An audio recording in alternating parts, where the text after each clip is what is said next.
pressure looks good. Following up. Roger, roll with Atlantic. Body topside, speed off. Yikes. You bet. Okay. We don't need any more of these.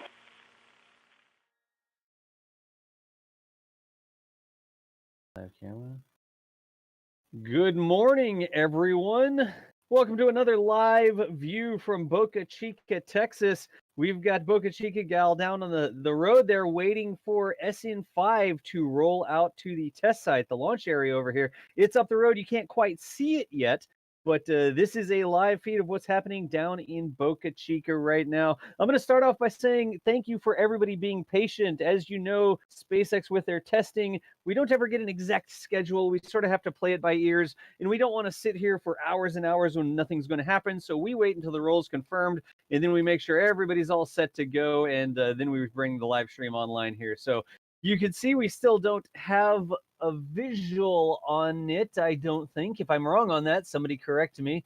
But we are waiting down here near the launch site for SN5 to roll out so that it can begin its test campaign in Boca Chica. May the bluebirds be with you. And also with you, Swordfish9. And also with you. Wherever you're watching from this morning, we appreciate y'all hanging out with us. To introduce who's talking, what's going on here. As always, the live stream camera is brought to you by Boca Chica gal. Mary is out there. She's got everything set up. Let's see if we've got audio with Mary right now. Mary, are you hearing me? Kinda. It's not the best. It's not the best. Okay.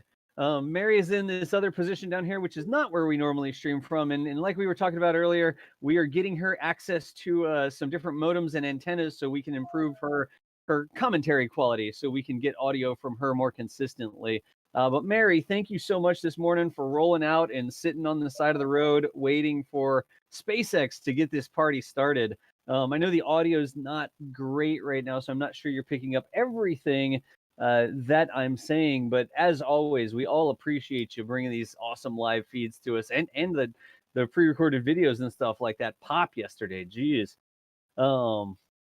I don't think, I don't think we're gonna get her. I'm here as well. My name is John Galloway. I'm one of the hosts with NASASpaceflight, and I am remote. I am not in Boca Chica. If you watch my Twitch stream, you may know me as Das over from the Kerbal Space Academy land, but I'll be here. We'll probably have some other people coming in and hanging out with us as well. I think we know Michael Baylor's online. I don't know if he's going to be on audio or not. Michael, I don't know if you're going to talk or not. Yeah, you can talk? I can talk. Okay, good deal, good deal. And then I think we've got Jack joining us as well. Jack, are you online? Good morning, and happy birthday, Michael. Well, I didn't know if I was going to say that or not, but, you know. I guess I just blew it. Should we sing to him? We could sing to him. No, absolutely not. we get a copyright strike. They'll demonetize the video if we try to sing. Warner Brothers owns the copyright to that song, and if you ever notice in TV shows, they don't sing that song. They sing analogs of the song, or songs that are happy birthday songs, but not the happy birthday song. Oh God, I hope we don't get copyright strike just because I said. Just because we're talking about it. Yeah. I mean, we can always, since we're so close to the border with Mexico down there, we could always go like Feliz cumpleaños a ti. Yeah, that would work. I hope that wasn't too terrible. Anyways, fair use. Folks, again, we've got SN5. We know that it's rolling. We didn't go live until it was on its way, but it hasn't rounded the bend down here at Boca Chica yet. It should be appearing in a little bit. I don't know if Mary has any ability to see where it is or look around a corner or anything. But we're also having those audio difficulties with her. Again, she should be getting a package that I sent to her to improve these situations, because we know every now and then we get rough audio. But we are standing by waiting for SN5 to roll. Jack, what's the deal with SN5? Like, we already saw SN7 get tested. Why are we backtracking to SN5? Like, who cares about SN5? We're already at SN7. Well, I personally think SN7 should have been called more like Test Tank 3 or something. Oh, look at that. Right there on the left side of your screen, there's SN5. And it is rolling. You can even see it moving. It is rolling slowly to the launch pad. from the build site. So that gives you a really good perspective of where the build site is in relation to the launch site. It's really just Yeah. up the road. The road curves a little bit, but it's not very far. It's like 2 miles tops. Does So everybody see that? The lower left-hand corner in the chain link fence? It looks like it's a little tank, but it's actually a really big tank that's far away. 2 tanks, actually. yeah, exactly. And basically, so why do they? You asked why are they going back to SN5? So SN7 was built after SN6 and SN5, but it's not really a full Starship. It wasn't. It was just a test tank. So SN7 is, I'm not going to say it's a misnomer, but it's sort of a misleading name in a way. So that's why they're going back to 5, quote unquote, back, because if you think about it, they're building the production line for the rockets just as much as they're building the rockets. So they are already done with 5 and 6, and 7 was a test tank. So presumably in those tents somewhere, there are parts at least for 8 and 9. And if not parts, they're getting ready to make the parts for SN8 and SN9.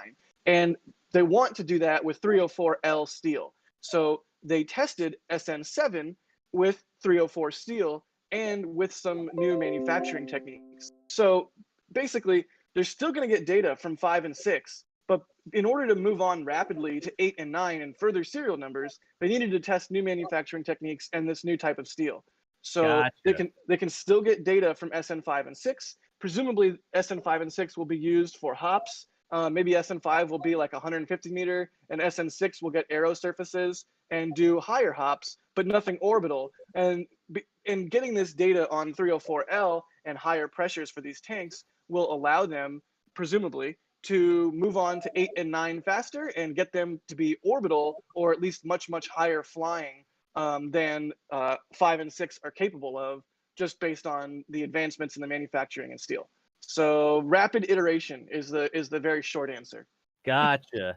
So again, the SpaceX testing, it's not like, oh, well, oh, geez, they wasted their time building this. They still have tests that they can do. They still have useful data that they can get off SN5 here. That's why they're spending the time to roll it out. I mean, as opposed to just turning it into, like, I don't know, condominiums for the SpaceX employees that live there, right?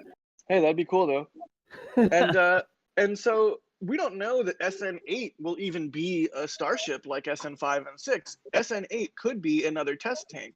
And Elon himself has said as much on Twitter that they are planning on doing another test tank soon. So presumably that will be either 304 steel again, or maybe some new type of steel, like the SpaceX proprietary steel they've mentioned, the 30X, which I believe is a proprietary steel that they are working on that would have even more advantageous properties than the 304L, which is the new steel that's been used on SN7. So, so SN8, we could see another test tank rolled out and popped. We could see SN8 as a full-on Starship prototype built with 304L. But as of right now, that's one of those things where we kind of just have to read the tea leaves and wait and see.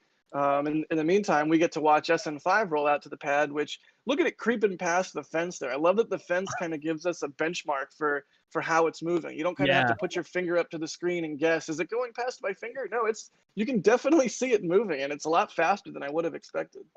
Do we know how tall SN5 is? Somebody in chat will surely chime in. Chat will know.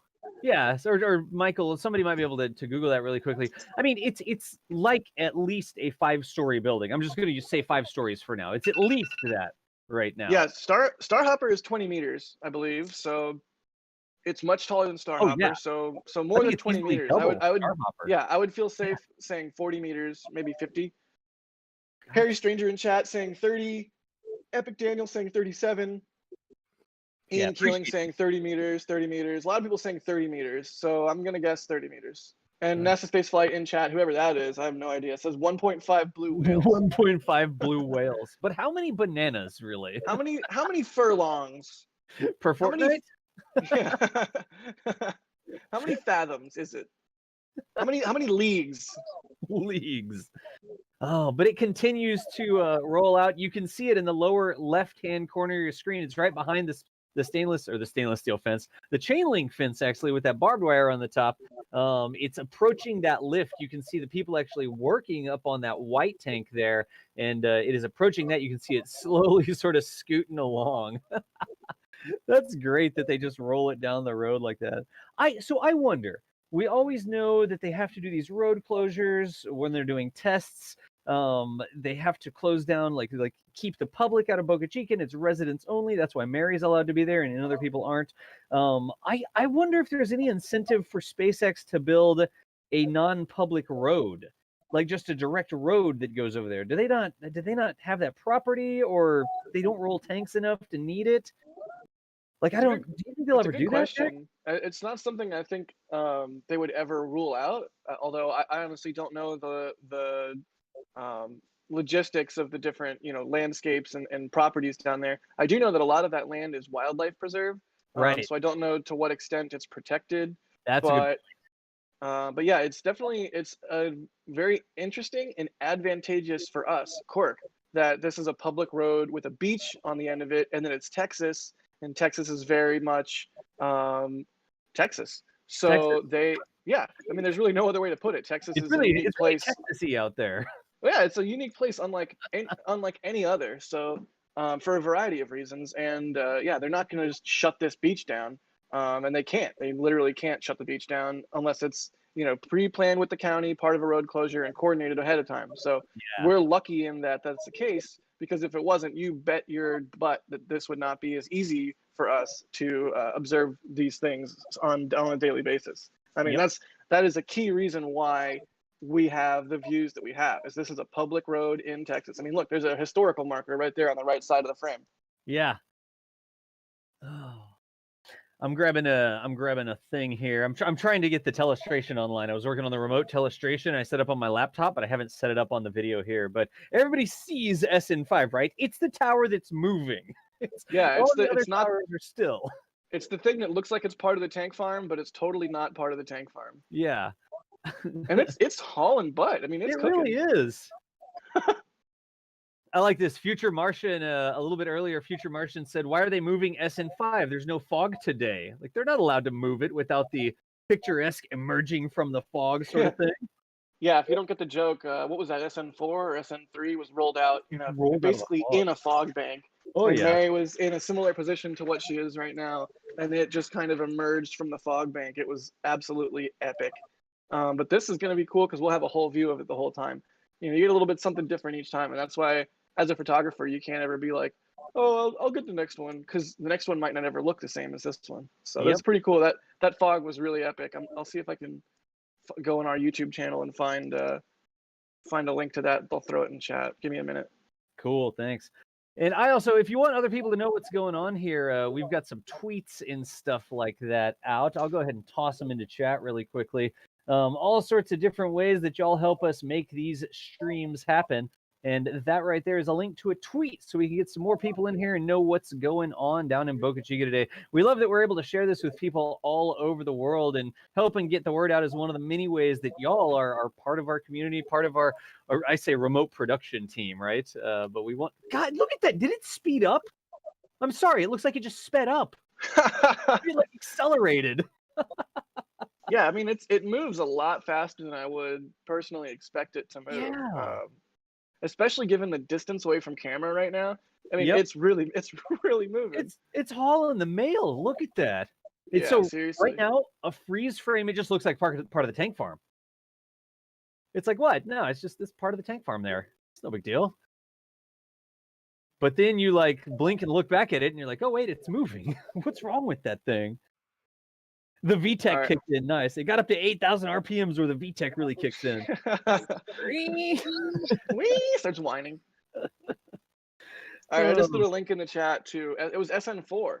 And really looking for this really underscored to me how long we had SN4. And you want to know a really fun and really interesting fact, Das? Guess what?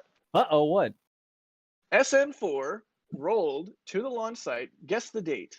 And chat, you can't guess the date because I just put a link in there and you can see what it is. Well, tell me that it was 30 days ago. It was April 23rd, 2020. It's like every 30 days. Yep, every 30 days. It looks like they have their production line up and running really nicely. I mean, 30 days from ship to ship. That's kind of staggering, the fact that they were able to pull that off. And I'm really curious going forward when we see the next one roll, given that SN6 appears practically already done, but maybe not if it gets aero surfaces and whatnot. Yeah. We always not 30. 60 go days, ahead. not 30. Say that again? 2 rules. It was 2 Oh, months. 60 days. Oh, I'm it's so 2 good months. at math. It's Oh, April, sorry. not May. 30, yeah, 60 days, not 30 days. This is the obligatory part of the stream that I do every stream where I say, I need more coffee. Yeah, chat, 60 days, 60 days, 60 days. I know it's 60 days. I'm a big dumb idiot. But I just mean, in woke up. essence, I think I'm the one that said 30 days, didn't I? You didn't even mess it up. I did. Well, I said it in such a way as, ooh, it was 30 days. So I don't know. I was heavily implied if I didn't say it. But either way, 60 days. Yeah. So either way, 60 days, super cool. The quick maths. The early morning quick I maths just here. completely blew my point. I'm just gonna mute myself for 5 minutes as punishment. So anyways, where's everybody watching from right now? We can't see SN5. It's behind Hopper there. Let me know in chat where you're watching from. Really, this is just a trick so that everybody correcting us on the date count, all that chat just scrolls away and nobody sees it anymore. So look, see? Poof! All those people telling us we can't do math, they're all gone now because there's people saying where they're watching from. Stupid streamer tricks, huh? I didn't even need to read that. I mean, SN6 is already pretty much ready. So on average, it is about a 30-day production rate. But do you think it's almost ready?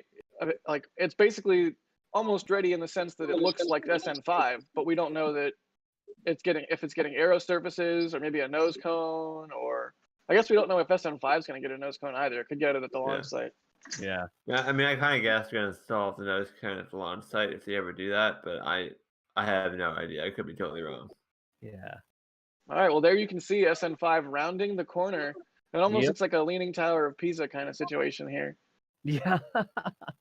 Again, y'all, we are able to get this video because Mary, Boca Chica gal, is out there. She has been camped out, waiting for this to open. I think the window actually opened over an hour ago, and she was there even before that, set up waiting for this thing to roll down the road. So put some love into the chat for Boca Chica gal. She is the reason that we get these awesome live videos from all these cool angles and stuff. I mean, look at that thing rolling up the road.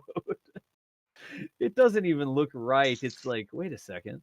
I was gonna say earlier, Jack, we made fun. It was like, oh, SpaceX is building water towers out at Boca Chica. Oh, water towers. Oh, it's just a water tower. I think that the rate that they're pumping out these air quotes water towers is impressive even for water towers. Yeah, I would agree. That hiring surge that they did clearly did the trick. They're able to pump these things out like crazy every 60 days, not 30. Yeah. And just to underscore what you were saying real quick, while chat repeatedly says thank you, Mary. Thank you, chat, for doing that. The reason why we always say thank you, Mary, so much isn't just because we're, self-serving over here or because we're just saying it. Like, you said she was out here before this thing rolled to the pad an hour or more, probably much more. I mean, that is the sort of dedication that it takes to bring these events to you in the way that we are able to. It's 100% and only because of Mary's dedication to being out there. She was out there all day yesterday streaming tests in the heat. And afterwards, so she stayed out there all day in the heat so that she could get the uploads done, so that we could get you guys 1080p 60 frame a second footage. Oh, that looks so good, Jack, by the way. Right. And then she went home, had to prep all her gear, recharge all her batteries, get a little bit of rest, and then wake up super early this morning, probably before sunrise for her, and then come out here, sit next to the road in the heat, and watch this thing roll. So that is the sort of dedication that it takes to bring this coverage to you guys. It is all and solely because of one person, and that is Mary, and that is because of her relentless and just insane, absolutely like unparalleled dedication. And I mean, and by dedication, I mean like 12 hours out there or more every day, every single day, without fail. So I'll leave that there. That is why we thank Mary so profusely in every stream, and we ask you guys in chat to do the same. Smash the like button, throw a thanks for Mary in the chat. Thank you for watching, and thank you for your support, because without your support, we wouldn't be able to do this. And we're really floored that we can, and I know Mary appreciates it, and I sure do. So thank you guys. Thank you so much for watching, and just a little, quick little backstory or explanation as to why exactly we are so profusely thankful for what Mary does, because frankly, nobody else could do it. She lives in Boca Chica. She can open her front door, take a step outside, and see a crane up and go capture what's going on. Nobody else can do that. Literally, nobody else can do that. So thank you, Mary. Anyways, SN5, we're almost to the pad. Look at that Well, they're thing go. walking. It's literally just walking speed, and there are people walking in front of it, but it looks like it's moving so fast. Doss, It's I just just the had scale of it I or just the had a sort size. of a flash forward. Picture, if you will, for me, some white rock, perhaps 2 large rows of white rock, special white rock that won't spark and ignite things like solid rocket boosters Perhaps carried with a on. confusing name, with the name of a state Exactly. that it's not actually in. Exactly. So imagine this vehicle on a crawler transporter rolling out to Launch Complex 39A. Imagine that. And I am now imagining the classic NASA water trucks in front blasting the water out, and the massive, more than human sized treads of the crawler. I kind of just got shivers down my spine imagining a full stack Starship being moved out to 39A, which maybe it wouldn't be moved out as a full stack. Maybe it wouldn't even use the crawler transporter. But hey, let me have this dream, okay? Yeah. I mean, so what you have to remember, people that are watching right now, this isn't even an entire Starship. This Nope. is moving the crew. This is missing the crew or cargo area that would normally be on top of this, and then the nose cone. And this isn't even super heavy. So can you imagine when they start moving full Starships down the road? Can you imagine when they have a super heavy tank moving? Because the super heavy tank is easily going to be twice this, isn't it? Yep. Oh, easily. I think so, yeah. So just imagine, and so this is somebody in chat. Let's see, Taidokazu says this is only 2/3 of a Starship stack. Yeah, 2/3 of a or Starship. a full stack. Yep. So, I mean, just wow. The full vehicle of this is going to be massive, just insanely, like the kind of massive that's hard to fathom on a human scale. That sort of massive. Oh, we It got looks some like it's super starting chats. the turn here. It looks like it's starting the turn. Yep, sure enough. That's the beauty of the roll lift, is you can turn all of those tires individually, or at least a large number of them. So you can do insane cornering, you can do crabbing, you can do stuff like that. So here we go around the corner. They'll take it up to the launch site, they'll grab it with the crane and throw it on the mount. Yeah. Yeah. Go ahead. I was gonna say a full Starship super heavy stack is 120 meters, and what we're looking at now is around 28 meters, according to Raphael on the NASASpaceflight forums, who measures this stuff very carefully. So it'll be 108 meters taller than this. 4 times taller, right? That hurts my head. Is it 30? Yeah, that's about 4 times, isn't it? I don't know. I don't want to mess up the math. Luckily, there's a few thousand people double checking our math this morning. Yeah, don't get math out when I'm around. Hey, let me grab this right quick. A bunch of super chats and stuff like that coming through. Joe Smith, we appreciate you. Thank you for the support, ticking in a little bit for the data that it takes to run these streams. Moldy Space Industries, we appreciate you as well. Thank you for the super chat. We got Gerardiel, thanks for the coverage. Greetings from Germany. Gerardiel, thank you very much for the support. Avariel Falcon with 10 curly L's. We appreciate the 10 curly L's there. Avariel Falcon. I know they're pounds. I don't know why anybody cares how much that money weighs, but whatever. Stephen Williams, 10 pounds as well. Thanks, NSF and Mary, for the coverage. As always, we're happy we're able to bring this to you. Kaz Masters 999. Hey guys, stoked for another vehicle at the pad. Any word on the SN7 bar? I haven't seen an official announcement on SN7 bar. Have you, Jack? No, I haven't. I'm dying to know. Yeah, I don't know, but we'll wait. We'll see if Elon does a tweet and says, "Oh, here's the tweet of the stuff." And look at this. Ahmed, thank you for your Capcom. You get to jump in on the Discord there. And wow, R. Jason Sullivan, thank you for the $50 super chat. That's super awesome. God, and then John Tissue in there as well with the membership. John, thank you for joining us again. Y'all, we're able to do this because y'all keep showing up. You show up, you like and subscribe or whatever. You do tweets, you chat over there, you send out, you comment on stuff, you do financial support, your memberships, like all the different ways that you can be involved non-financially, are a lot of great ways to support us here. But we're able to do this because of y'all's support.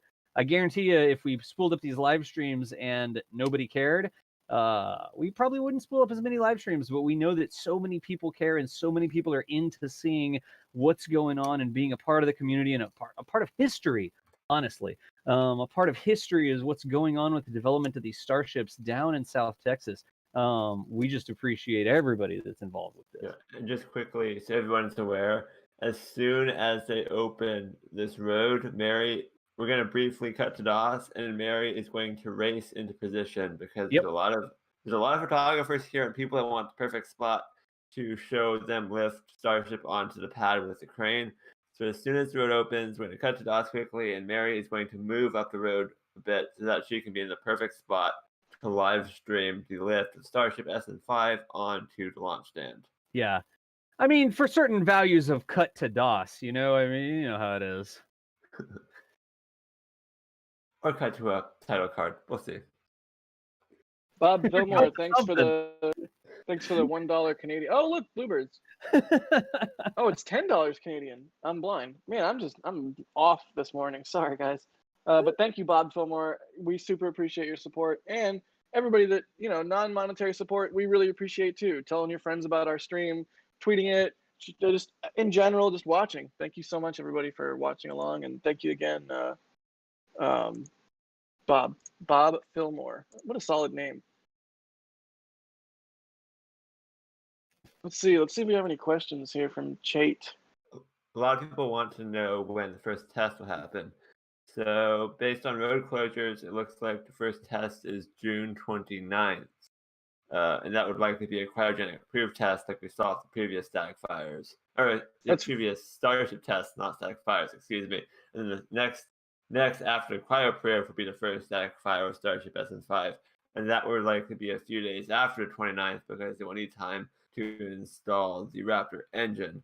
So we'll see what happens. Again, schedules are always very fluid. Everything has to go perfectly between now and June 29th to have a cryogenic proof test on the 29th, but June 29th will be the earliest that we see them start the test campaign of Starship SN5. Yeah. It's interesting that they would take them 5 days, you know, all the way to the 29th to get to cryo-proof. It seems like, you know, what else needs to be done to get there? Just get it on the pad and start pushing on it when there's cold liquid in it, right? Yeah. Did it stop? It looks like it stopped there. Okay, Looks Mary like wants to move. Yep. Is it time to move? Yeah, Mary's gonna move. All right, good deal. So I don't actually have my video here spooled up, but we can just go to the title card really quickly. Yeah. Y'all, Mary is going to move. She is going to change camera positions.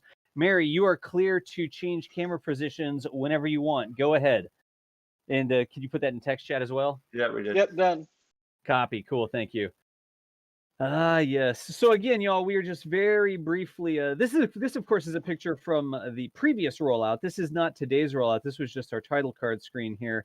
We're using one of our new tricks, our cloud infrastructure server. So I don't have my camera configured on this yet. Normally, you'd have to see my face waving at you and squinting in the corner, but you don't have to see that right now. So We can show, or wait, I don't know if we can actually. I can do lots of things. Can we show a replay of yesterday? Yes. Give me just a second and we can show a replay of yesterday. You talk, a Jack. link? I can get you a link. 1, 2, 3. Sure, yeah. Link. We have a bunch of 4, super 3. chats, so we can go through the super chats while you do that. Yeah. Okay, cool. I don't have to stall for Chat is time. going absolutely crazy. D-Trix, Thank you, for guys. the $10. Wish I could give more. Thanks very much, Mary. We appreciate the support. $10 is more than enough. So we're very appreciative of your support. That's a huge amount. I mean, so many people don't even want to spend $1 for an app. So thank you for the 10. That's huge. That's amazing. We really appreciate it. Yeah, it is. RW5215, keep up the great work. Thank you, Ralph. Thank you so much, Mary. Greetings from Switzerland. Alice, thanks for everything. An ordinary programmer. You guys rock. Glad to be part of the community and that we can support you, especially Mary and her hard work. Best regards from Croatia. So people from all over the world supporting Mary this morning. We appreciate the support as always. You got it. And I'm working on setting up that replay right meow. So yeah, and I have a feeling Mary's gonna be in position anytime now, anyways. Yep.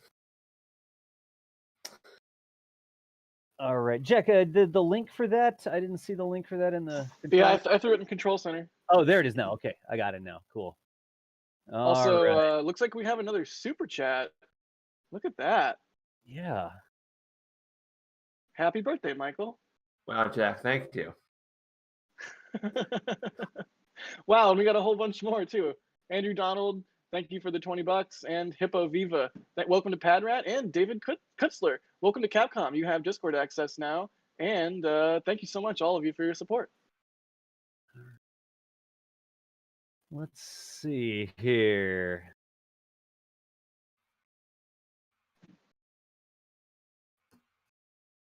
Working on that link. Yeah, I'm set up for a sort of quick and dirty replay here. So Oh, cool deal. this By is the way, from... Go ahead, Joe. I did a frame by frame, quote unquote, sort of Yes. replay in this, and I blame that all on you. That was all thanks to you. So thanks for the inspiration there. Excellent. So here is what happened yesterday down at Boca Chica, y'all. This is SN7. This was the test tank from yesterday, and we'll put a link to this video in chat so you can watch it as well. But this is the edit. This is the full 60 FPS edit of prototype tank tested to failure yesterday. Still don't know exactly how many bar it got to. Waiting for to get a tweet out or something.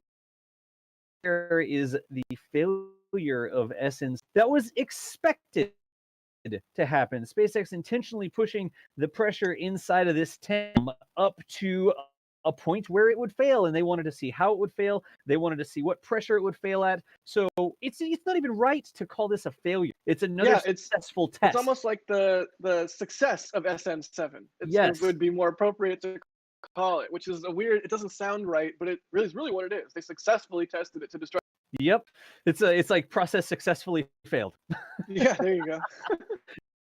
SN7 successfully failed. Look at that. I love the little animations and stuff like that, Jack. When the back and forth really lets you show, really shows you where the event occurs from too, because I was all ready to put that label right on the seam there, where it's sitting on the launch mount or the test mount, but it's not even coming from that seam initially. It's coming from more the dome, maybe even the thrust puck. So yeah, I thought that was really, really neat. And thank you for the inspiration. I already have some other ideas from you too. Like you did the annotation yesterday on stream. I should have done a 50% opacity overlay right here, so you can see versus where it ended up. Dude, so I have a bunch more. Great idea. I have a bunch more ideas for future feeds. So seriously, it's like a virtuous cycle. You give me ideas, chat encourages both of us. So it's pretty cool. Mary says she's ready. Okay, good deal. So let's pop back over and see. I see great numbers here. So let's pop the replay of the SN7 test yesterday. Let's go back to the live feed and see what we've got. That's not the live feed. This is the live feed. Hang on a second. You were a master troll.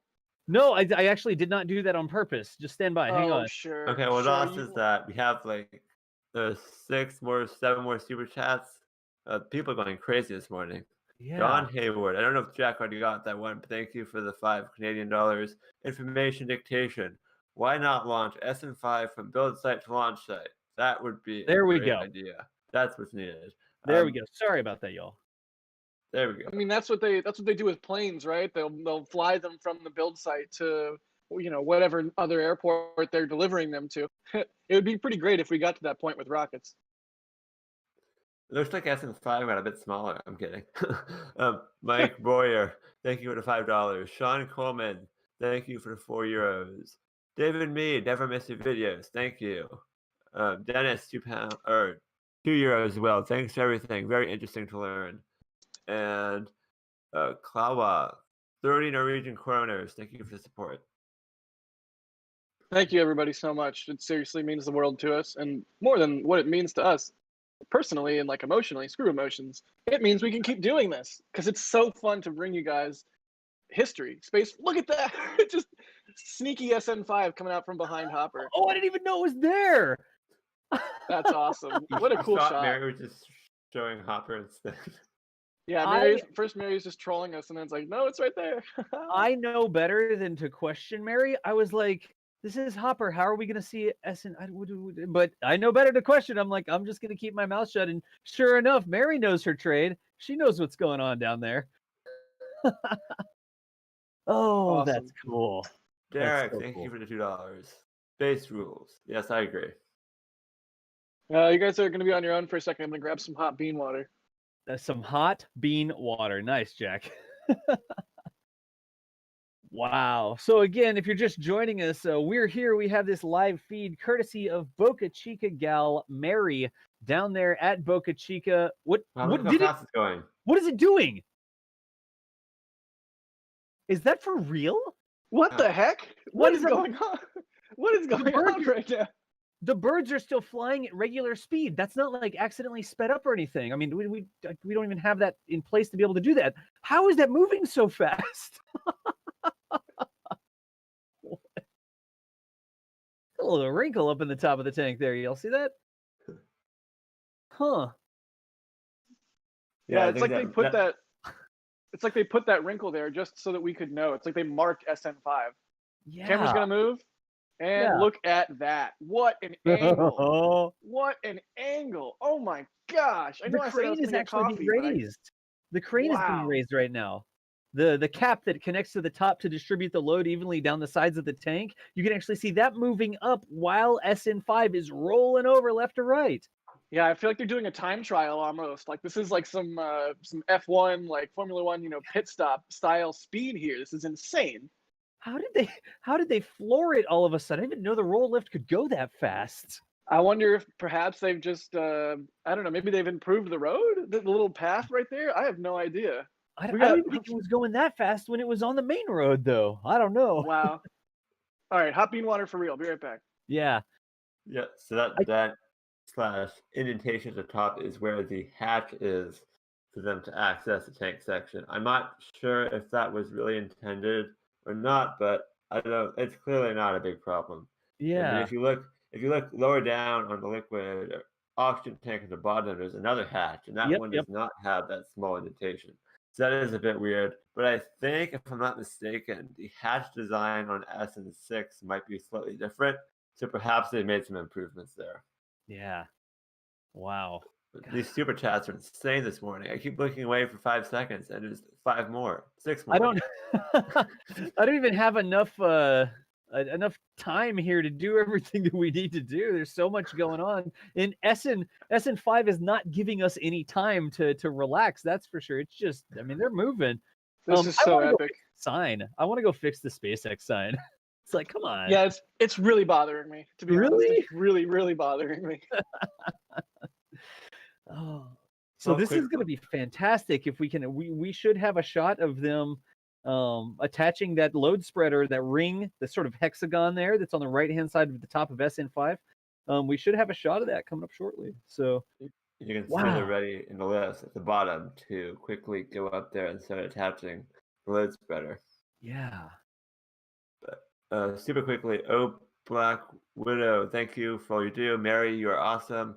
The square in the air. Hi all, greetings from sunny, Dunstable, UK.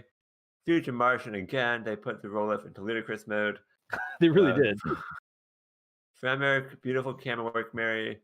Sean Coleman, 20 euros. Enjoy the coffee, Jack, and thanks so much to Mary. These videos are so much appreciated.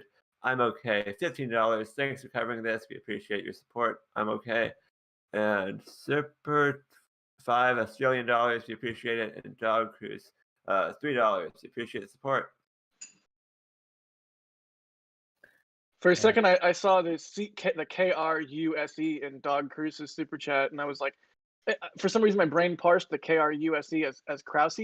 John Krause's name misspelled. It's Krause. I was like, is someone trolling John Krause with a super chat? I'm kind of slightly disappointed that I was just sleepy eyes.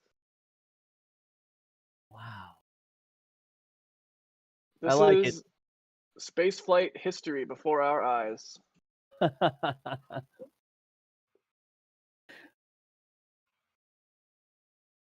Oh geez, I'm working on some technical stuff here in the background, but look at the people on that boom. Yep, humans for scale. I mean, how many stories is that? Would you say that 2 rings is about 1 story? Maybe 2.5 rings is about 1 floor of a house or a building? Yeah, something like that. That sounds right to me. Yeah. I'm trying to get some sense of the scale of this. And if that's true, it's 1, 2, 3, 4, 5, 6, 7, 8, 9, 10, 11, 12, 13, 14. It's 15 rings. So it's at least 5 stories. 5 or 6 stories tall. Look at the people on there. God. So cool. $5 to fix the sign. Charles Fulmer tosses in $5 to fix the sign. We appreciate you. And then we have a EWYOT EYOT or UYOT. Been glued to all your content lately. Thanks for all the hard work. We appreciate you, EDub. I'll just call you EDub. How's that? Christopher Brown, 19.99 curly L's. We appreciate your hefty support there. Get it? It's a weight joke. Appreciate you. Dylan Kuhn says, thank you, Mary, and everyone else for the footage. Dylan, thank you so much. And then Merrick Krause, new membership. Robert Hobson, $24.99. Some money towards Mary bribing SpaceX guards when she gets caught fixing the sign. What? If we fix the sign, we're going to send SpaceX a facility maintenance invoice.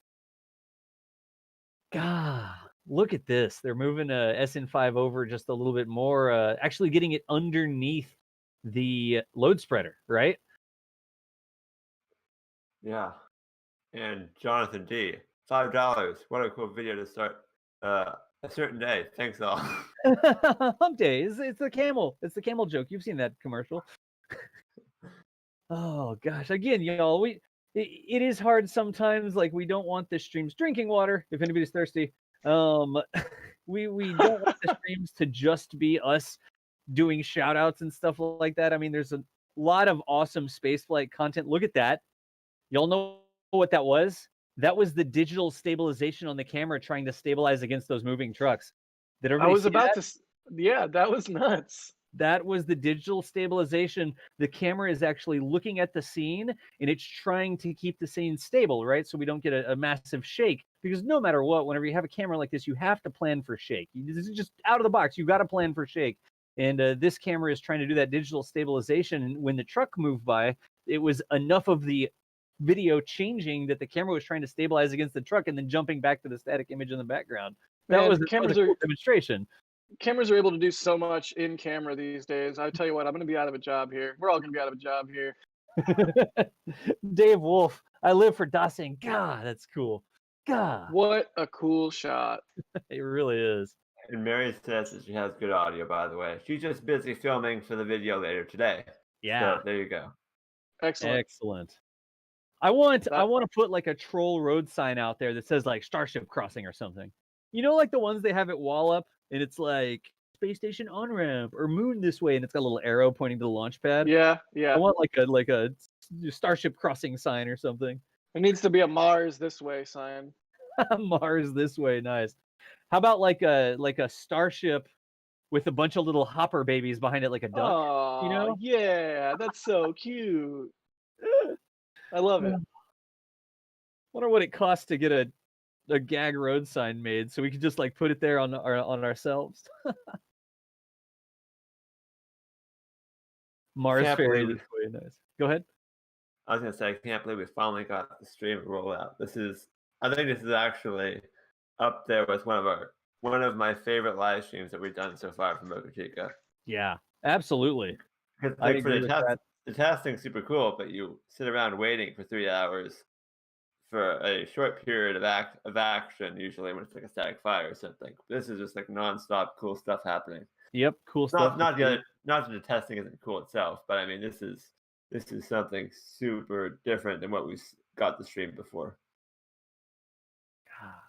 Yeah, so they're already getting that lifting cap basically on the vehicle. They're going to attach it and lift it. They're not wasting any time here. Yep. Which is just so refreshing.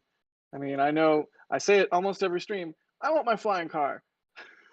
And I don't mean that literally. I just mean I'm impatient for the future, and to see them move quickly is heartening. Is heartening a word? It is heartwarming. How about that? It's heartwarming. I like heartening. That works too, you know. There we go. Now, see, that time it looked like that truck wasn't filling enough of the frame to trick the camera. Also, I think putting the sign in the foreground gives the camera a fixed point of reference, right? It just did it again. Yeah, That's hilarious. That's definitely true. That's but I mean, chat, you may think, wow, we're here for Starship. We want to hear about Starship. We don't want to hear about the cameras and stuff. One of the things we do every time we run one of these streams is we learn stuff. We don't just learn about Starship. We learn about the cameras. We learn about what Boca Chica. We learn about the live streaming, like all the different things that go into making. Hey, truck, what are you doing? That's not a spot for you to stop. Move along. It Keep seems on like rolling. It seems like these Yep. Earth trucks will roll Yep. up and then pause for a moment potentially, and Yep. then they go in and dump their Earth, so All or their right. soil. So We cool. we're good. We're good. Everyone, take a deep breath. Quickly, a super generous super chat from Paul from Norway, 500 Norwegian kroner. Have fun and go play Eve Online. Eve Online. What game is that? I don't know. It's a That's spreadsheet space simulator. It's a spreadsheet. Yeah, simulator. thank you. I was Oh, gonna say that's the okay. one where people sink like their entire lives into a thing and then like lose all of their ships in a battle. Because it's Yep. I like, always your wanted to ship gets destroyed. It's real money. Like, yeah. Yeah, I've always wanted to play that game, and then I watched someone like Scott Manley go like say how he has however many hundreds of thousands of dollars in the game in theoretical actual currency. It's just like, oh my god, I don't have time for that. I wish I did. Oh, I heard Doss laugh, and I was like, should I just talk about something I shouldn't have? But good. Okay. Oh, no. No, you're good. Rough Riders. $5 for DOS to download Mac OS Big Sur. There you What? go, DOS. Don't do it. What? Don't do it. What would I install it on? A coffee cup? A trash can. Or a cheese grater. A cheese grater. One of the two. Oh gosh. Let's grab those other chats that came through. Lloyd Bayless, absolutely nailing it with the coverage and updates. Lloyd, we appreciate the kind words. Thank you so much. Kyle Condon, NSF FTW, NASASpaceflight for the win for getting all this content. Thanks, Mary! ! Which one of these SN prototypes will have 3 engines? Anybody want to favor a guess on that one? When are we going to see 3 Raptors on a prototype? SN6. I don't know. That's a wild guess. But I think SN5 will do the 150-meter hop with a single engine that SN. That Mark 1, SN1, SN3, and SN4 were all meant to do. So we'll see if SN5 actually turns out to be the one that finally does the single engine hop to 150 meters. Then after that, they will quickly, hopefully, move on to based on SEC filings, we think maybe a 3-kilometer hop with 3 engines using maybe SN6. So hopefully that will come rather quickly once they start getting these things to the point where they do not pop or rapidly combust during testing. But it looks like they're making progress, so hopefully good luck with SN5. Then quickly 3 engines with SN6. And if all goes well, maybe a hop to 20 kilometers with SN9. We'll see what happens. But we do expect to jump from SN6 to SN9 for the full-scale prototypes, because at least SN7 and SN8 are expected to be just as smaller tank prototypes. So are we expecting 8 to be a small tank? Yes. That it's a thing? Elon tweeted in one of his tweets about SN7 that the next tank prototype had improvements over SN7. So from that, you can sort of infer that SN8 is probably another test tank. Oh, okay. Is there's somebody on top of the tank right now? Yeah, that's part of their standard procedure for hooking it up or disconnecting it. Is they'll have someone get on a lift, get up there, They kind of actually saunter board it around like a at cool SN5. guy. Yeah, they board it. They boarded And SN5. Yeah, and then they hook up the I don't know what you want to call them, hold downs, tie downs, chains, whatever, hooks. They had what was it? Somebody gave us the name for those. Rigging was the generic term, so hooking up the rigging sort of covers it. Yeah, okay, thank you. Dump truck. Cameron's like, Cameron didn't like the dump truck. It didn't care. It likes that one. It wants to track it. It's like it loves this one. Nice. Man, this is like startlingly good. So a lot of people asking about the dent on the side of SN5. I bet you that pops right out. When they pressurize this puppy, I bet you that dent pops right out. Like, have you ever had, speaking of puppies, have you ever had puppies? Like had a dog that had puppies? No, I have not personally. I had a dog that had puppies, and one of the things we did to mark the puppies was you use a little bit of fingernail polish on their claws. This is when I was like 6 years old. Don't at me if this is a terrible thing to actually do. I'm worried now that I'm like, you shouldn't do that. Anyways, you painted your dog's toenails. Is all you're saying. On a claw, you put a little fingernail polish, and it's like I feel like the dent on SN5 is like the fingernail polish on a puppy. Like they just wanted to mark it. They wanted to make it. They wanted to be able to tell them apart easily, or more easily. So go ahead. Go ahead. I was gonna say, to Jack's point, we know that this is SN5 really only because it has that dent. It looks very similar to SN6. I mean, I'm Right. sure there's Yeah. some smaller differences that chat can point out, but in general, if you look at the two very quickly side by side in high bay, the telltale sign of SN5 versus SN6 is SN5 has that small dent at the top. And Yeah. even down to the black COPV hardware on the sides, like SN5 and 6 are spitting images of each other, which is really remarkable. Like it's just still kind of surreal to me that they have two of these just sort of sitting around ready to go. And SN6 now, if SN5 is able to complete the 150-meter hop, SN6 is going to be able to get even more hardware. Like I'm so excited to see the first Starship prototype since Mark 1 to get a nose cone and wings. Like that's going to look awesome, especially whatever new design that they have that they've been teasing that we haven't seen yet with the slightly modified aero surfaces. That's going to be so cool whenever that finally happens. So hopefully that's SN6.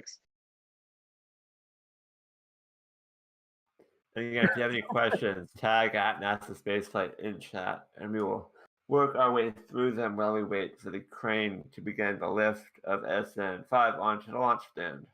I like this one. Thaddeus Walker says the improvement of SN6 is no dent. We will have to test and see if they work when they don't have dents. Oh yeah, look at that. That's a really good point. So yeah, in case you're just joining us, they are doing a dent test today. No, I'm kidding. Is it okay? Is it moving or is that an optical illusion? I'm like staring at the gap between the chain link fence and the bottom of the tank there. I don't. Okay, so from being there for one of these lifts, what they typically do is they'll hook it up, which it's not hooked up yet, Yeah. and then they will lift it like 6 inches, and they'll just sit there and hold the load and wait and make sure everything's good, everything's holding, and then after whatever period of time, then they'll complete the lift. So whenever we see them hook it up and lift it, it will sit there sort of moving a little bit in the wind for a few minutes.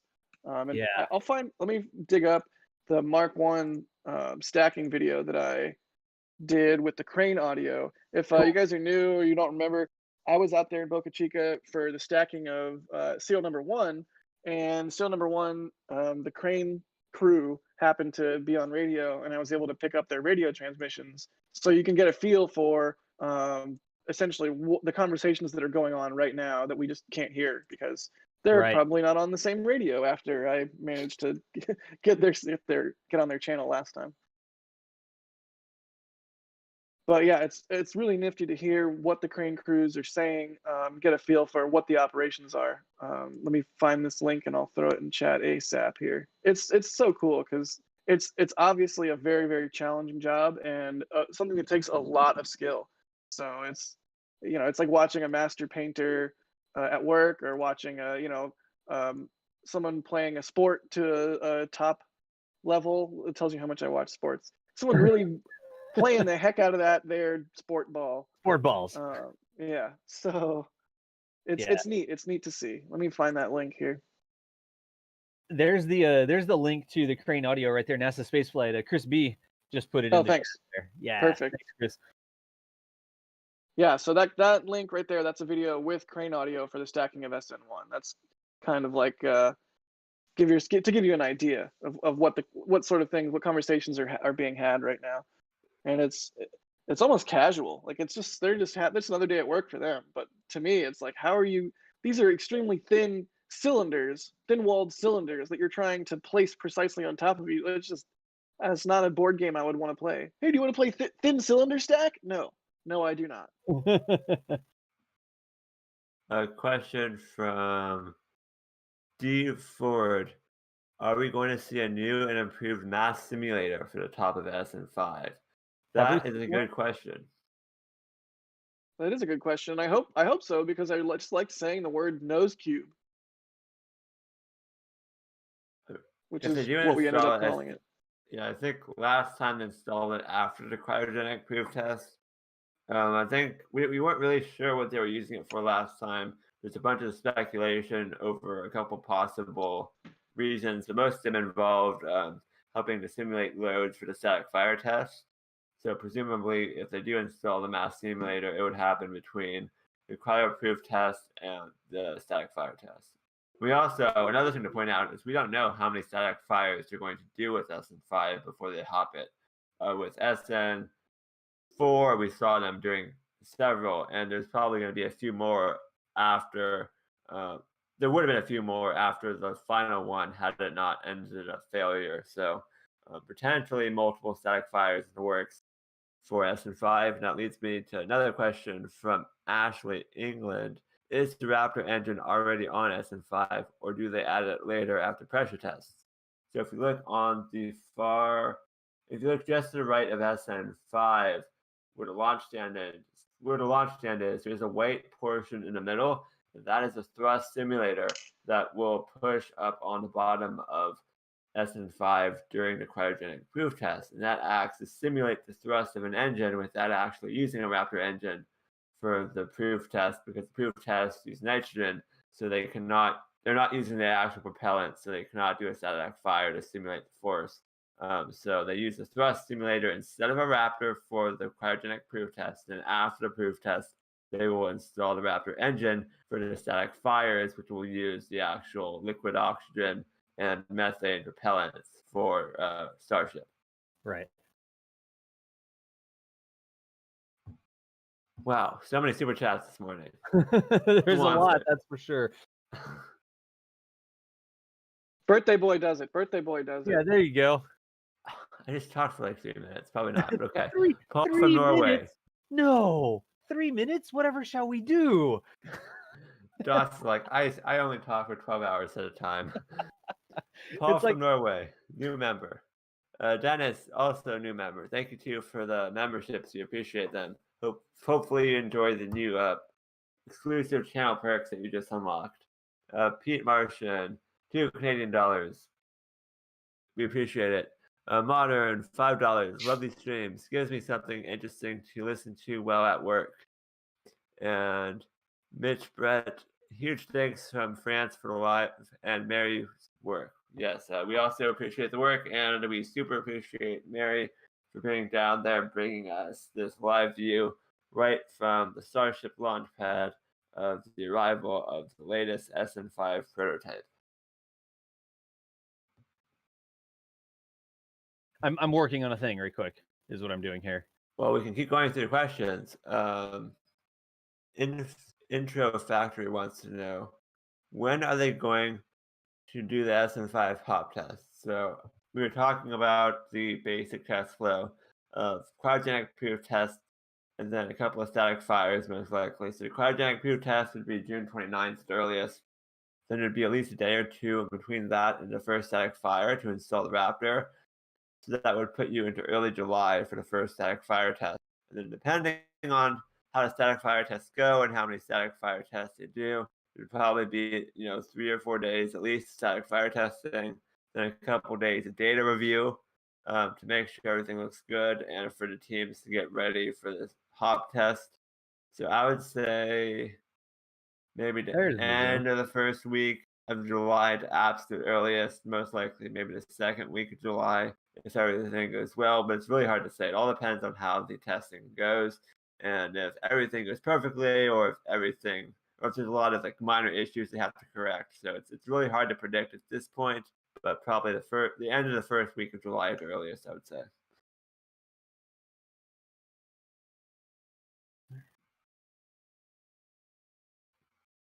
I'm just so excited for more testing.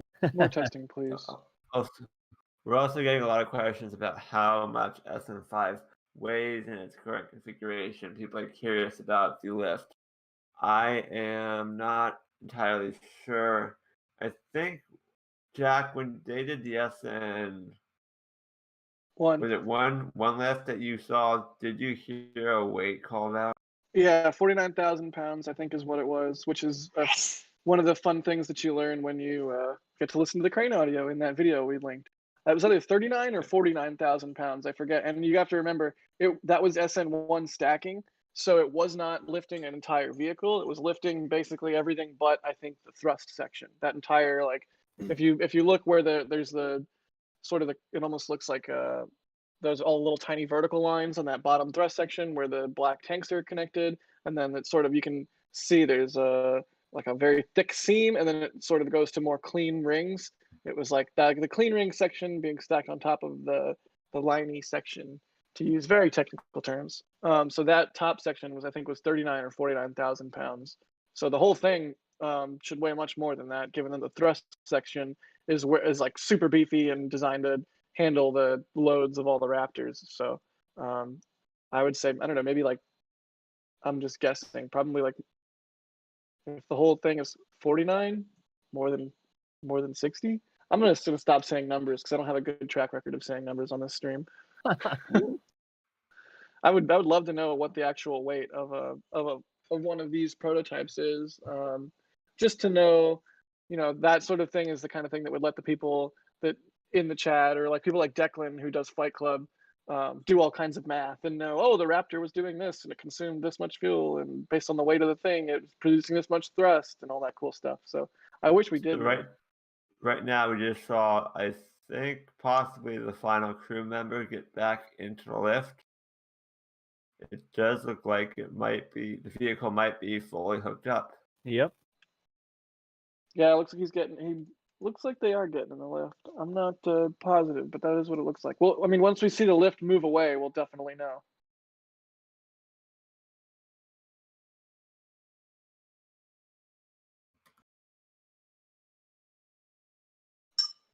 And Daniel Richlow, sorry, did you already do this one? No, you're good. Daniel Richlow in chat asks, how SN7 did on test to failure? Did Elon tweet results? No, we haven't seen results tweeted about that yet. It looked like it did well. We don't really know yet, but yeah, so we're just waiting for more information. We currently do not know how it did. It seems like it did well, though. It was a definitely spectacular failure, and an immense amount of pressure must have been required to lift both the test tank and the stand as high and far as it was lifted. That was pretty nifty to see. And then Oliver Schultz says, is this the build that folded, collapsing, and then they fixed it? And is this the one with the ring section that collapsed and they unfolded? I don't think so, right? That was the part of the nose cone barrel section, right? Yeah, that was the 5-ring section for the bottom portion of the nose cone. And I'm not sure, they did fix it, they buffed it out, but I'm not sure if they will actually use that nose cone section or if that was just like a pathfinder, because they don't need a nose. They've built several nose cone sections, and I think there might have been a second nose cone 5-ring stack, if I'm not mistaken, built. So I'm not sure if they will actually end up using that exact portion of build, but yes, they did buff it out, as Elon would say. Buff it out. Andrew Donald, new membership. Appreciate the support. Nicole, thanks to Mary and the crew. We appreciate it. Trex531, Mary and the team, you're being part of SpaceX history, and a big thank you from Mexico. Yeah, I bet you're going to be able to see these launches from Mexico. I don't know what the nearest town is, but I mean, these are going to be visible for miles, so you would definitely be able. It would be Matamoros, I think. Yeah, down there on the coast. So maybe some launch viewing in Mexico. That would be cool. I think Matamoros is basically across the border from Brownsville. It's basically right there. I'm looking at a map right now. Hang on. Go ahead though. I'll shut up. No, it is. Hey, let me try a thing real quick. I wanted to explain something about the cranes, and we can see there's still people on those lifts up around the rocket, right? But I'm going to try something. Let's see how this works. There's that. Anybody noticed? And then I saw a mouse. You saw a mouse? You should see a mouse now. There should be a mouse now. So you can see there's actually people up on the lift. Hey, cool, it's working. That's actually pretty cool. Nice. I'm testing the remote illustration thing right now, Michael, so I can draw and I can show you things.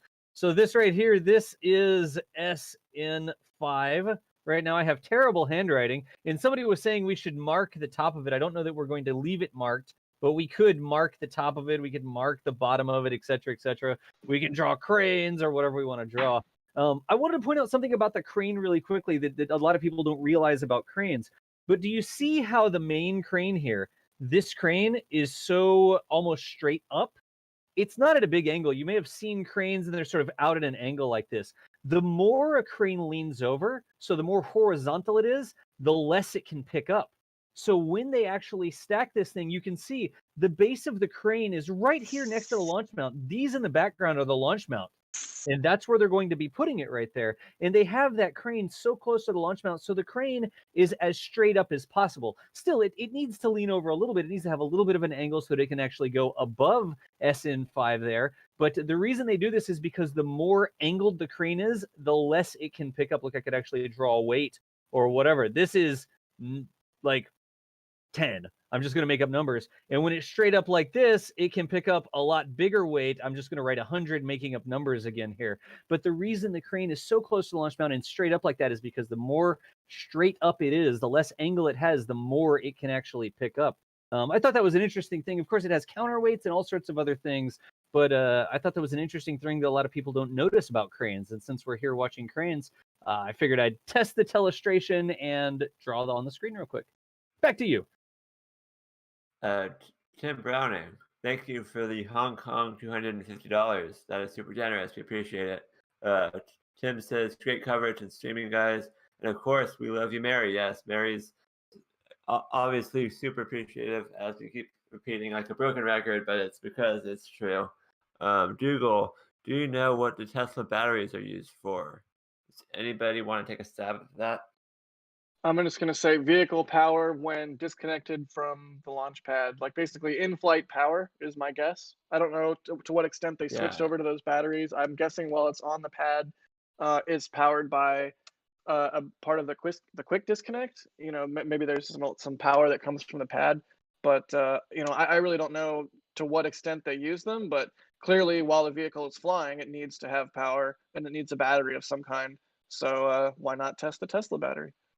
Yeah, and once they add the aero surfaces, some of those actuators are going to be powered by Tesla motors, which would be presumably powered by the Tesla batteries. But this vehicle does not have any of those aero surfaces installed. So at least for now, I don't think there's any Tesla motors powering. There are obviously no Tesla motors powering aero surfaces, but in the future they want to have those batteries on board to do that as well. So that's another reason why the Tesla batteries are included in the design. Yeah, good point. I forgot about the Tesla motors specifically. Like that makes perfect sense. I mean, and it's really nifty that they're using just Tesla motors and Tesla batteries on the spaceship, given that it's just like almost like off the shelf hardware for them at this point. So you know, they can if it proves to work and they can just keep installing these on starships. It's just, you know, it's like Lego bricks almost. It's not specialized, super crazy aerospace grade, insanely expensive battery. It's just a Tesla battery. They already have a bunch of those. Looks like the boom lifts are moving away. Yep. So we're getting close to lift now, which is great. Look how high they are up. The workers on that blue lift. I mean, didn't we say that was like 30 meters or something like that? Yeah.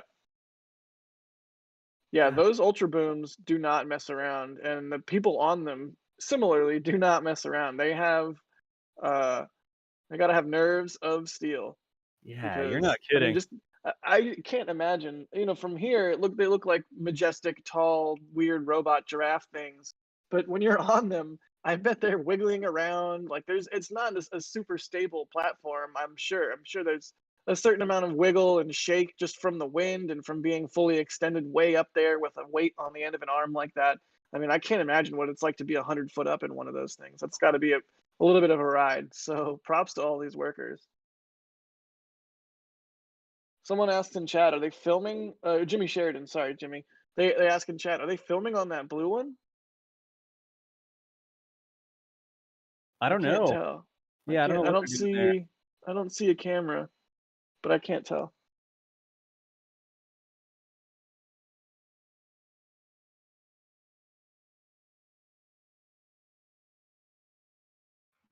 Jordan Davis in chat says they sway a lot, which I totally believe. I would not want to be up on the top of that when there was Oh, when yeah, it was shaking like that. I definitely don't want to be up there. someone else says you get cherry picker legs after a few hours. Oh, jeez. Which I imagine is like a lot like sea legs, where if you're on a boat for a long time, you end up the next time you're on land, that you sort of takes you a little while to feel like you're not on a boat, even though you're on solid ground. Which that makes a lot of sense. I mean, even if you're driving, I mean, if you drive like 14, 18 hours in a day, it takes you a little while to feel like you're not in a car. So I can totally believe that there's cherry picker legs, and just imagine sitting out there in the sun under a tarp, roasting all day, welding, while you're wiggling around. And you get home at the end of the day, you eat your dinner, you're sitting on the couch watching your favorite show, trying to unwind, and just everything's wiggling. Oh goodness. These workers are really troopers. Okay, so both lists are Yeah, it looks like they cleared down. out. Yeah, you can see the workers near the bottom of the thing. I think what you can see. Okay, so look up at the top of the vehicle. There is it looks like a ratchet strap almost swaying, just to the right side of that central to us rigging.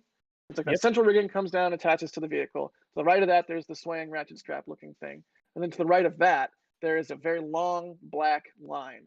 I believe that is a guy line that they will use to help control the vehicle as they lift, if I'm not mistaken. Like a guy wire kind of thing. They had those, I believe, for the SN1 stacking that I was here for. So it makes sense that they would have some lines to control the vehicle as they lift it, but I'm not sure if that's one. I think it is. I'm not positive. So I don't know how much they'll clear out the people that we see down around there around the base, if they do need to have people with hands on ropes, essentially. But yeah, just looking for indicators. If you see someone pick up that line and start to steady themselves, there's a lot of things we could look for here. There's also still people on the launch mount, which they're not going to be squishing any people on the launch mount. So we got a worker coming over to the fence. Tell him to fix the sign. Mary, can you yell at that guy to fix the sign? I'm kidding. Yeah. Hey, fix the sign. Paul Jones, thank you for $5, and then Dawn of 2 super chats. And the unit is 2. I have no idea what the currency is, but CHF is the currency that I did not recognize. Maybe chat can tell me what that is. Who has a cable tie? We need a zip tie over there real quick. What People are saying it's in the air. I think it's in the air, y'all. I don't think so. I've been rewinding. It doesn't look like it's any different. Yeah, I don't know. I don't see it either. The perspective that we have, the perspective that we have, I feel like we would see a little sliver of sky between the stand and the vehicle, but I'm not positive. Yeah, I don't think it's in the air yet, but I could be wrong. Yeah, we'll keep watching because won't we have to see a bunch of people down below it disconnecting it from the roll lift? I mean, certainly it's not just sitting on the roll lift, it's actually physically connected with bolts or something like that, right? Yeah, good point. I would think so. It looks like there's somebody under/in it right now. Yeah. So they could have been disconnecting it while we were unawares. You can see the ladder there. There's like an orange ladder that people are walking around. Yep. My favorite Martian says the ropes are called taglines. Thanks, my favorite Martian. Taglines. There you go. Tag, you're it. The question: what do the wings on the crane do? Wings on the crane. I think they mean the outriggers part that sticks out on the back. Yeah, I think those are called outriggers, and I think that goes to what Das was saying. Essentially, you want the load to be transferred as vertically as possible into the base of the crane, so that you don't get any kind of tipping or falling over, which of course is bad for cranes. So that I think the outrigger, and this is me completely speculating here, just based on my gut instinct, that outrigger would help transfer the load into a more vertical path down into the base of the crane. Is that anywhere close to accurate, Das? I don't know the technical name for the back of the boom there, the part that the cables are on. I don't know if that's what they're talking about when they say wings. When I think outriggers, I usually think those things that come out from the side of the truck and touch the ground to Oh, give it okay, yeah. lateral stability, Yeah. or a part of a canoe, um, like a catamaran or something, right? Yeah, okay, I don't yeah. know. It's some sort of stabilizer to help spread the load on the crane. I know that. So you're not just pulling down on that one shaft, but the exact mechanics of that, I don't know the right name for that. Let's call it a load spreader. How about? A load spreader is usually the part that's on the top, if I'm not mistaken. So like Okay. the cap, the hexagon thing, um, I don't know. You know, again, I'm not a crane operator. I understand the basic physics of cranes, but I can't name all the parts specifically in terms of how they could work. Yeah, chat says the part is to stop the main boom from bending. Stop the Makes- main boom from bending. Sort of like a Somebody says suspension bridge. they're canters, is what they're called. Canters? Says Ian Gledhill. Outriggers are on the ground. Those are canters. And then Gavin Hackland says the wings are a superlift unit connected to the counterweight. Tension stops the boom bending. All right, I'll take it. Thank you, guys. Stops the boom flexing due to heavy loads. Load spreader. And then someone does a weird face. Cool. All right. Thanks, guys.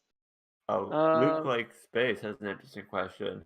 You have any idea of how much they have to do to space-proof the Tesla hardware? So I mean, like presumably those batteries are not meant to be in a vacuum, for example, and right now they are kind of exposed. So presumably they will fix that at least. But like I'm not sure what kind of environment the Tesla batteries can withstand. I know they're pretty good in like super cold and super hot, but compared to what they experience in space, those could be pretty extreme temperatures. So that's a good question. I'm not sure I know the answer to it. Jack, any ideas? What was the question? guess- Sorry. I'm still bummed What- I was wrong about the canters being called outriggers. Maybe I did. Maybe they are. I don't know. No, I don't think they're called outriggers. I just pulled that out of nowhere. Sorry, Michael, what was the question? What do they have to do to make the Tesla hardware space-proof? What type of tests do they do to make the hardware space proof? The Tesla hardware. What would they have to like change about Oh. the Tesla hardware to make it operate in space properly? That's a really good question. I think Robin Seamangle from Supercluster even like asked Elon at one point if a Tesla would work on the moon or Mars, and Elon said yes, or something along those lines. Like, I'm not sure how much modification there would be required. I mean, surely some, but I'm not a battery expert, or the tires would have to be not full of air. That's surely one. Yeah. But maybe some different materials usage to prevent off-gassing or deterioration in a vacuum, or from like like cosmic ray bombardment. I honestly I don't know, but it seems like versus an internal combustion engine, which needs an atmosphere, at least they have that going for them, where they have electric motors and an electric battery and solar power, and they can basically, they don't need to have a little explosion, a sequenced explosion machine under the hood. A sequence explosion machine. Nice. Yeah, one of those. How it is. So yeah, I'm not sure everything they would have to do, but hopefully not too much. And if you know anything about Elon, you pretty quickly pick up on the fact that seemingly all of his companies are like a big puzzle piece, a big set of puzzle pieces, and they all work together and will work together if we ever get to Mars. I mean, Boring Company can bore tunnels on Mars the same as they can here. Starlink can be a communications network on Mars the same as it can here. Super Heavy and Starship will be the transportation system to and from. And it's just like piece after piece after piece. And then Tesla is the transportation system in the tunnels or what have you with the rovers. It's just, each individual piece, each company is doing its own thing, but somehow also contributing research and development towards the whole. It's pretty nifty. So it wouldn't shock me if there's honestly not much required, but I don't know. That's my long-winded answer, and I'm done talking as of right now. Oh, we got our crew, we got our guy back by the fence again. Hey, buddy.